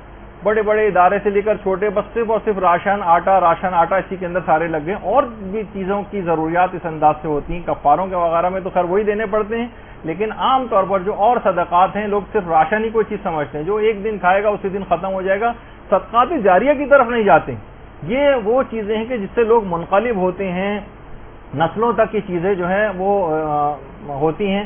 جو بچے ہیں عام طور پہ شروع میں تو چلیں بچے بہت سے ایسے ہوں گے جو دین کی طرف راغب نہیں ہیں، اور آہستہ آہستہ لیکن پھر بالآخر یہی بچے ہیں وہ نماز کے عادی. انہی مدرسوں میں پڑھنے والے بچے ہمارے ہم دیکھ کے جب آتے ہیں تو یقین کیجئے کہ دل باغ باغ ہو جاتا ہے ان بچوں کو دیکھ کر جس انداز سے وہ یہاں اب یہ جو چیزیں یہاں پر آ کر نماز سیکھ رہے ہیں، جو قرآن یہاں پر آ کر خواتین جو طالبات ہیں وہ پڑھ رہی ہیں، اور یہی بچے جو آج کچھ ارتباط دین کے لحاظ سے ان کا ہو رہا ہے اور یہ اس کے پھر عادی بن جائیں گے، سورہ کو حفظ کریں گے تو جتنی پوری زندگی ان سوروں کی تلاوت کریں گے ان کا ثواب آپ کو ملے گا اگر آپ نے کچھ حصہ اس کے اندر ڈالا ہوگا. کتنی نمازیں یہ لوگ اس کے بعد پڑھیں گے، اس سب کا ثواب بڑے ہونے تک پھر آئندہ آنے والی نسلوں تک یہ اس نماز کو منتقل کرتے چلے جائیں گے. یہ ان کے عادی بن جائیں گے. جتنی چیزیں دعائیں اذکار ان مدارس میں آ کر سیکھتے ہیں اس میں حصہ ڈالنے والا جو ہے وہ اس کے اندر ان کے حصے دار بن جاتا ہے. پھر یہی ہوتا ہے کہ دیکھیے کتنے ایسے ہیں یہاں پر ہمارے یہاں کام نہیں ہوتا مساجد کے اندر، وہاں پہ باقاعدہ ایران وغیرہ میں پریکٹیکل کلاسیں ہوتی ہیں تیمم کرانے کی کہ تیمم کیسے کیا جاتا ہے. سارے لوگ بیٹھ کے مثلا تیمم کر رہے ہیں. جو ایک دفعہ بھی کسی نے کر لیا اور اپنی عبادت صحیح کر لی وہ جب بھی کبھی کرے گا آپ کو ثواب اس کا ملے گا. اسی طریقے سے نوجوان یہ جو چھوٹے بچے ہیں ان کو آپ اس طرف لگائیے. پھر یہی بچے بڑے ہو کے سوچیے کہ اتنی عمر تک بزرگ ہو جاتے ہیں، کہیں نہ کہیں تو انہوں نے سیکھا ہوتا ہے، وہ تمام لوگ ان کے ثوابوں میں حصے دار بنتے ہیں. اور پھر یہی انہی میں سے کوئی بڑا ہو کر عالم دین بنے گا اور وہ آگے تبلیغات کا سلسلہ جاری کرے گا. کتنے بچے ہمارے جو مثلا یہاں سے پاکستانی مدارس سے اس کے بعد نجف اور قوم وغیرہ جو جاتے ہیں، خود ہمارے مدرسے کا ایک طالب علم بھی جو ہے وہ نجف جا چکا ہے. اور جو اور افراد ہیں جو خدمات انجام دے رہے ہیں، کتنی خواتین ہیں جو طالبات جو یہاں سے مختلف ممالک گئی ہیں، مختلف شہروں میں گئی ہیں، مختلف گاؤں کے اندر گئی ہیں اور مدارس کھول رہی ہیں اور اپنے جو ہے وہ کام جو ہے سارے انجام دے رہی ہیں. لیکن کیا ہے کہ ہر ایک کو اپنی ذمہ داری پوری کرنا. اور صدقات کے اندر صرف ایک مسئلہ لوگوں کے ساتھ یہ ہے کہ صرف مادی ضروریات کو دیکھا جاتا ہے، روحانی ضروریات کو پوری کرنے کے لیے لوگ صدقات عام طور پر نہیں دیتے. سب سے کم دین حق کی تبلیغ کے خانے کے اندر پیسے ہوتے ہیں، جو صدقہ باکس ہے اس میں کئی خانے بنے ہوئے ہیں، وہ والے صدقات غریب کو دینے والے جو ایک دن کھائے گا اگلے دن ختم ہو جائے گا. لیکن جہاں ہمیشہ کی روحانی زندگی اس میں سب سے کم پیسے کوئی لوگ متوجہ نہیں. تو بہرحال صدقے کے حوالے سے بس ایک بات اس میں اور ذکر بیچ میں کر دوں، کیونکہ یہ سوالات بھی بہت آ گئے تھے اور کچھ لوگوں نے خاص طور پر آپ سب لوگوں سے بھی آج کی رات دعا کی رات ہے. یہاں کے بہت سے اساتذہ نے بھی کہا ہے کہ وہ بھی آپ کے حق میں دعا کریں گے، لیکن آپ لوگوں سے بھی ان لوگوں کے حق میں دعا کی درخواست ہے. تو آیت اللہ بہجت ایک بات کہتے تھے شوہر و بیوی کے اختلافات کے حوالے سے کہ اگر شوہر و بیوی میں اختلافات ہوں یا اور لوگوں میں بھی لیکن الخصوص شوہر و بیوی میں، تو وہ کہتے تھے کہ صدقہ متعدد بافراد متعدد افراد تک متعدد بار صدقہ جو ہے وہ پہنچانا، یعنی بہت سارے افراد مثلا آپ کہہ لیں گے میں 100 افراد تک اپنے صدقے کی رقم کو پہنچاؤں گی، چاہے ڈسٹریبیوٹ کر کے پہنچائیں اور اس کام کو بار بار کریں، تو ان کے آپس کے لڑائی جھگڑے بالکل ختم ہو جائیں گے. ایک برکت ایک عجیب و غریب متعدد بار صدقہ دینا اور افراد متعدد، یعنی ہر دفعہ نئے افراد کو تلاش کرنا. تو بہرحال اس کے اندر ایک بڑی اہم بات ہے یہ. تو بہرحال دیکھیے یہ رات آپ نے دیکھا کہ اعمال کے اعتبار سے بڑی پیکڈ رات ہے. آپ دیکھیں گے کہ تو ویسی بھی گرمیوں کی جو اس طرح آج کل کی جو راتیں بہت چھوٹی ہو گئی ہیں، لیکن اعمال بہت زیادہ ہیں، مصروفیات اس رات کی بہت زیادہ ہیں. اس کا بھی ایک پیغام ہے کہ پوری زندگی بھی آپ کو سالانہ اسی طرح مصروفیت کے ساتھ گزارنی ہے، سوتے نہیں رہنا ہے، مصروف زندگی گزاری ہے دینی اعتبار سے، کیونکہ وقت ہمارا لکھا جا چکا ہے. جب تک بھی سارا سال اگر ہم سوتے رہے اور چند صرف رسومات کی حد تک ہم رہے اور صرف رمضان کے میں ہی صرف گہما گہمی نظر آئی، محرم میں صرف گہما گہمی نظر آئی، بس رمضان میں قرآن اٹھا لیا، اس کے بعد پھر ایک طویل نیند کا ہم جو ہے وہ شکار ہو گئے. تو یہ پھر سب سے بڑا مسئلہ آج کل، بس ایک شکایت کرتا ہوں اس کے بعد اپنی گفتگو ختم کرتے ہیں، کہ کہیں بھی ہمیں لوگوں میں دین کے اعتبار سے کوئی شوق، کوئی ذوق، کوئی سرگرمی، کوئی حرارت یہ نظر نہیں آتی. نہ کوئی مکتب سے اپنے عشق نظر آتا ہے، نہ کوئی تگ و دو کے ساتھ محنت کرتا نظر آتا ہے. بہت سے افراد تو ایسے ہی دیندار افراد کی شکل دیکھ کے جمائیاں آنی شروع ہو جاتی، اتنی سستی کاہلی جو ہے برس رہی ہوتی. تو بہرحال آپ دیکھتی ہیں کہ دنیا دار افراد ٹی وی پر آپ کتنے انٹرویو سنتی ہیں، فلاں جو اداکارہ ہیں جناب کثرت کام کی زیادتی کی وجہ سے وہ نہ بے ہوش ہو گئی شوٹنگ پہ، کئی راتوں سے وہ سوئی نہیں تھیں، اور فلاں گلوکار جو صبح رات کے 3 بجے سے اٹھ کر جو ریاض کرنا شروع کرتے ہیں تو 3 گھنٹے تک مٹکے میں منہ ڈال کے مثلا کرتے رہتے ہیں اور ریاض کرتے ہیں. مثلا یا جو بہت سارے کھلاڑی ہیں اسکواش وغیرہ کے، وہ 3-3 4-4 گھنٹے تک جناب ایک دیوار پہ بال مارتے رہتے ہیں. اور والدین سے بھی جو لوگ اپنی بڑی محبت کرتے ہیں اور اولاد سے بڑی محبت کرتے ہیں ان کو ٹیوشنوں پہ لے کے، یعنی کچھ کام کرتے نظر آ رہے ہیں، کچھ سرگرمی نظر آ رہی ہے، کوئی ڈیڈیکیشن نظر آ رہا ہوتا ہے، حرارت نظر آ رہی ہوتی ہے. اسکول چھوڑنے جا رہے ہیں، اسکول لے کر آ رہے ہیں، گاڑیوں میں باہر گرمیوں میں بیٹھ کے انتظار کر رہے ہیں. یہ سب بھی چیزیں اپنی جگہ ضروری ہیں، اور بلکہ اپنے عیش و آرام کو اولاد کی دنیا کے لیے قربان کرتے ہیں، بلکہ اپنی آخرت کو بھی بعض اوقات اولاد کے لیے قربان کر دیتے ہیں. ذرا سا ہم دیکھتے ہیں ٹی وی پہ اکثر عشق و محبت کے اندر مبتلا روزانہ مار پڑ رہی ہے، کمرے عدالت میں مار پڑ رہی ہے، باہر حتیٰ کہ قتل تک ہو جانا گوارا کرتے ہیں، لیکن اپنے اس برے مقصد یا جو بھی مقصد ان کا ہوتا ہے اس میں کوئی سرگرمی، کوئی لگاؤ، کوئی ڈیڈیکیشن، کوئی قربانی، کوئی محنت نظر آ رہی ہوتی. ایک بیچارہ دین ہی ہمارا ایک ایسا رہ گیا جس کے لیے کوئی محنت کرتا نظر نہیں آتا. فقط چند منٹ کے لیے اگر باتیں ہوتی ہیں، لیکن اس کے بعد ابھی کچھ ہی دن گزریں گے، اس کے بعد جو ہے وہ پھر عید آ جائے گی، عید کا چاند دیکھیں گے، لوگ فسق و فجور و اثرات سے مبتلا ہو جائیں گے. اب ایسے افراد یا وہ خواتین جو پورے رمضان کا پیغام اسے ایک رات کے اندر بھول جائیں گی، اور وہی موسیقی چلنے لگے گی گھروں میں، وہی میک اپ کر کے نامحرموں کے سامنے عید کے روز وہ آئیں گی. کس منہ سے یہ لوگ عید منائیں گے؟ عید ان کی نہیں ہے جو بازاروں میں کپڑے لتوں کے لیے خریداری کرتی پھریں گی. ان کی عید اصل میں ہوتی جنہوں نے اس رمضان سے تقوی حاصل کیا ہوتا ہے. ان کی عید نہیں ہوتی جو گھر میں نئے پردے عید کے دن ڈالتے ہیں اور نئے کپڑے اور جوتے خرید کے لاتے ہیں. اصل عید ان کی ہے جو پورے سرات کو خیریت سے رمضان میں پار کر جاتے ہیں.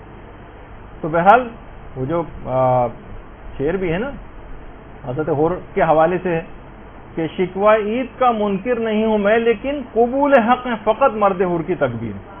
تو یہ مرد حور کی تکبیر نہیں، پروردگار کو ایسے ہر فاسق و فاجر اور کہ بس صرف ایک رسم و رواج کی حد تک یا زبان کی چٹنی کی حد تک دین اس نے کیا، باقی نہیں. ایسی توبہ اس رات کو کرنی ہے کہ اس کے بعد پھر واپسی کی طرف جانے کا کوئی امکان نہ ہو. تو پھر کہا جائے گا کہ آپ نے واقعی شب قدر گزاری ہے. توبہ کا دیکھیے دروازہ کھلا ہوا ہے، ملک الموت اب تک نہیں آیا. دنیا کے بھی جو عدالتیں ہیں اگر مجرم اقرار جرم کر لیتا ہے تو ان کی سزا میں کمی کر دیتی ہیں، اور کیونکہ یہاں کے جج جو ہیں وہ کمظرف ہیں، یہ اتنا اختیار بھی نہیں رکھتے ہیں، مگر وہ خالق کون و مکان جس کی ظرفیت کی کوئی انتہا نہیں، اس کی عفو بخشش کے اندر کوئی کمی نہیں ہے، کوئی لمٹ نہیں ہے اس کی، وہ مکمل بااختیار ہے.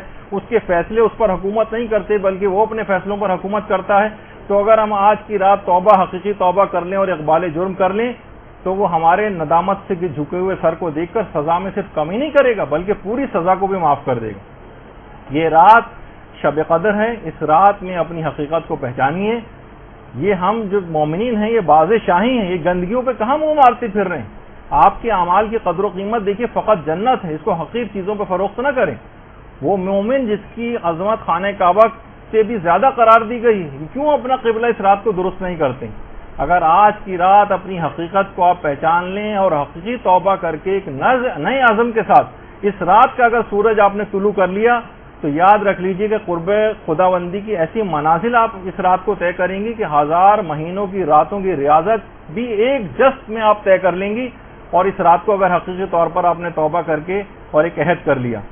خدا ہم سب کو اس رات کے فضائل و برکات اور پیغامات پر عمل کرنے اور سارا سال اس کے اوپر عمل کرنے کی توفیق عطا فرمائے کہ اس کے بعد جب ہمارے نامہ اعمال امام زمانہ کے حضور پیش ہوں تو بے اختیار خوشی سے ان کے مبارک ہونٹوں پر ایک ایسی مسکراہٹ آ جائے کہ جس کے بعد ہمارے لیے فلاح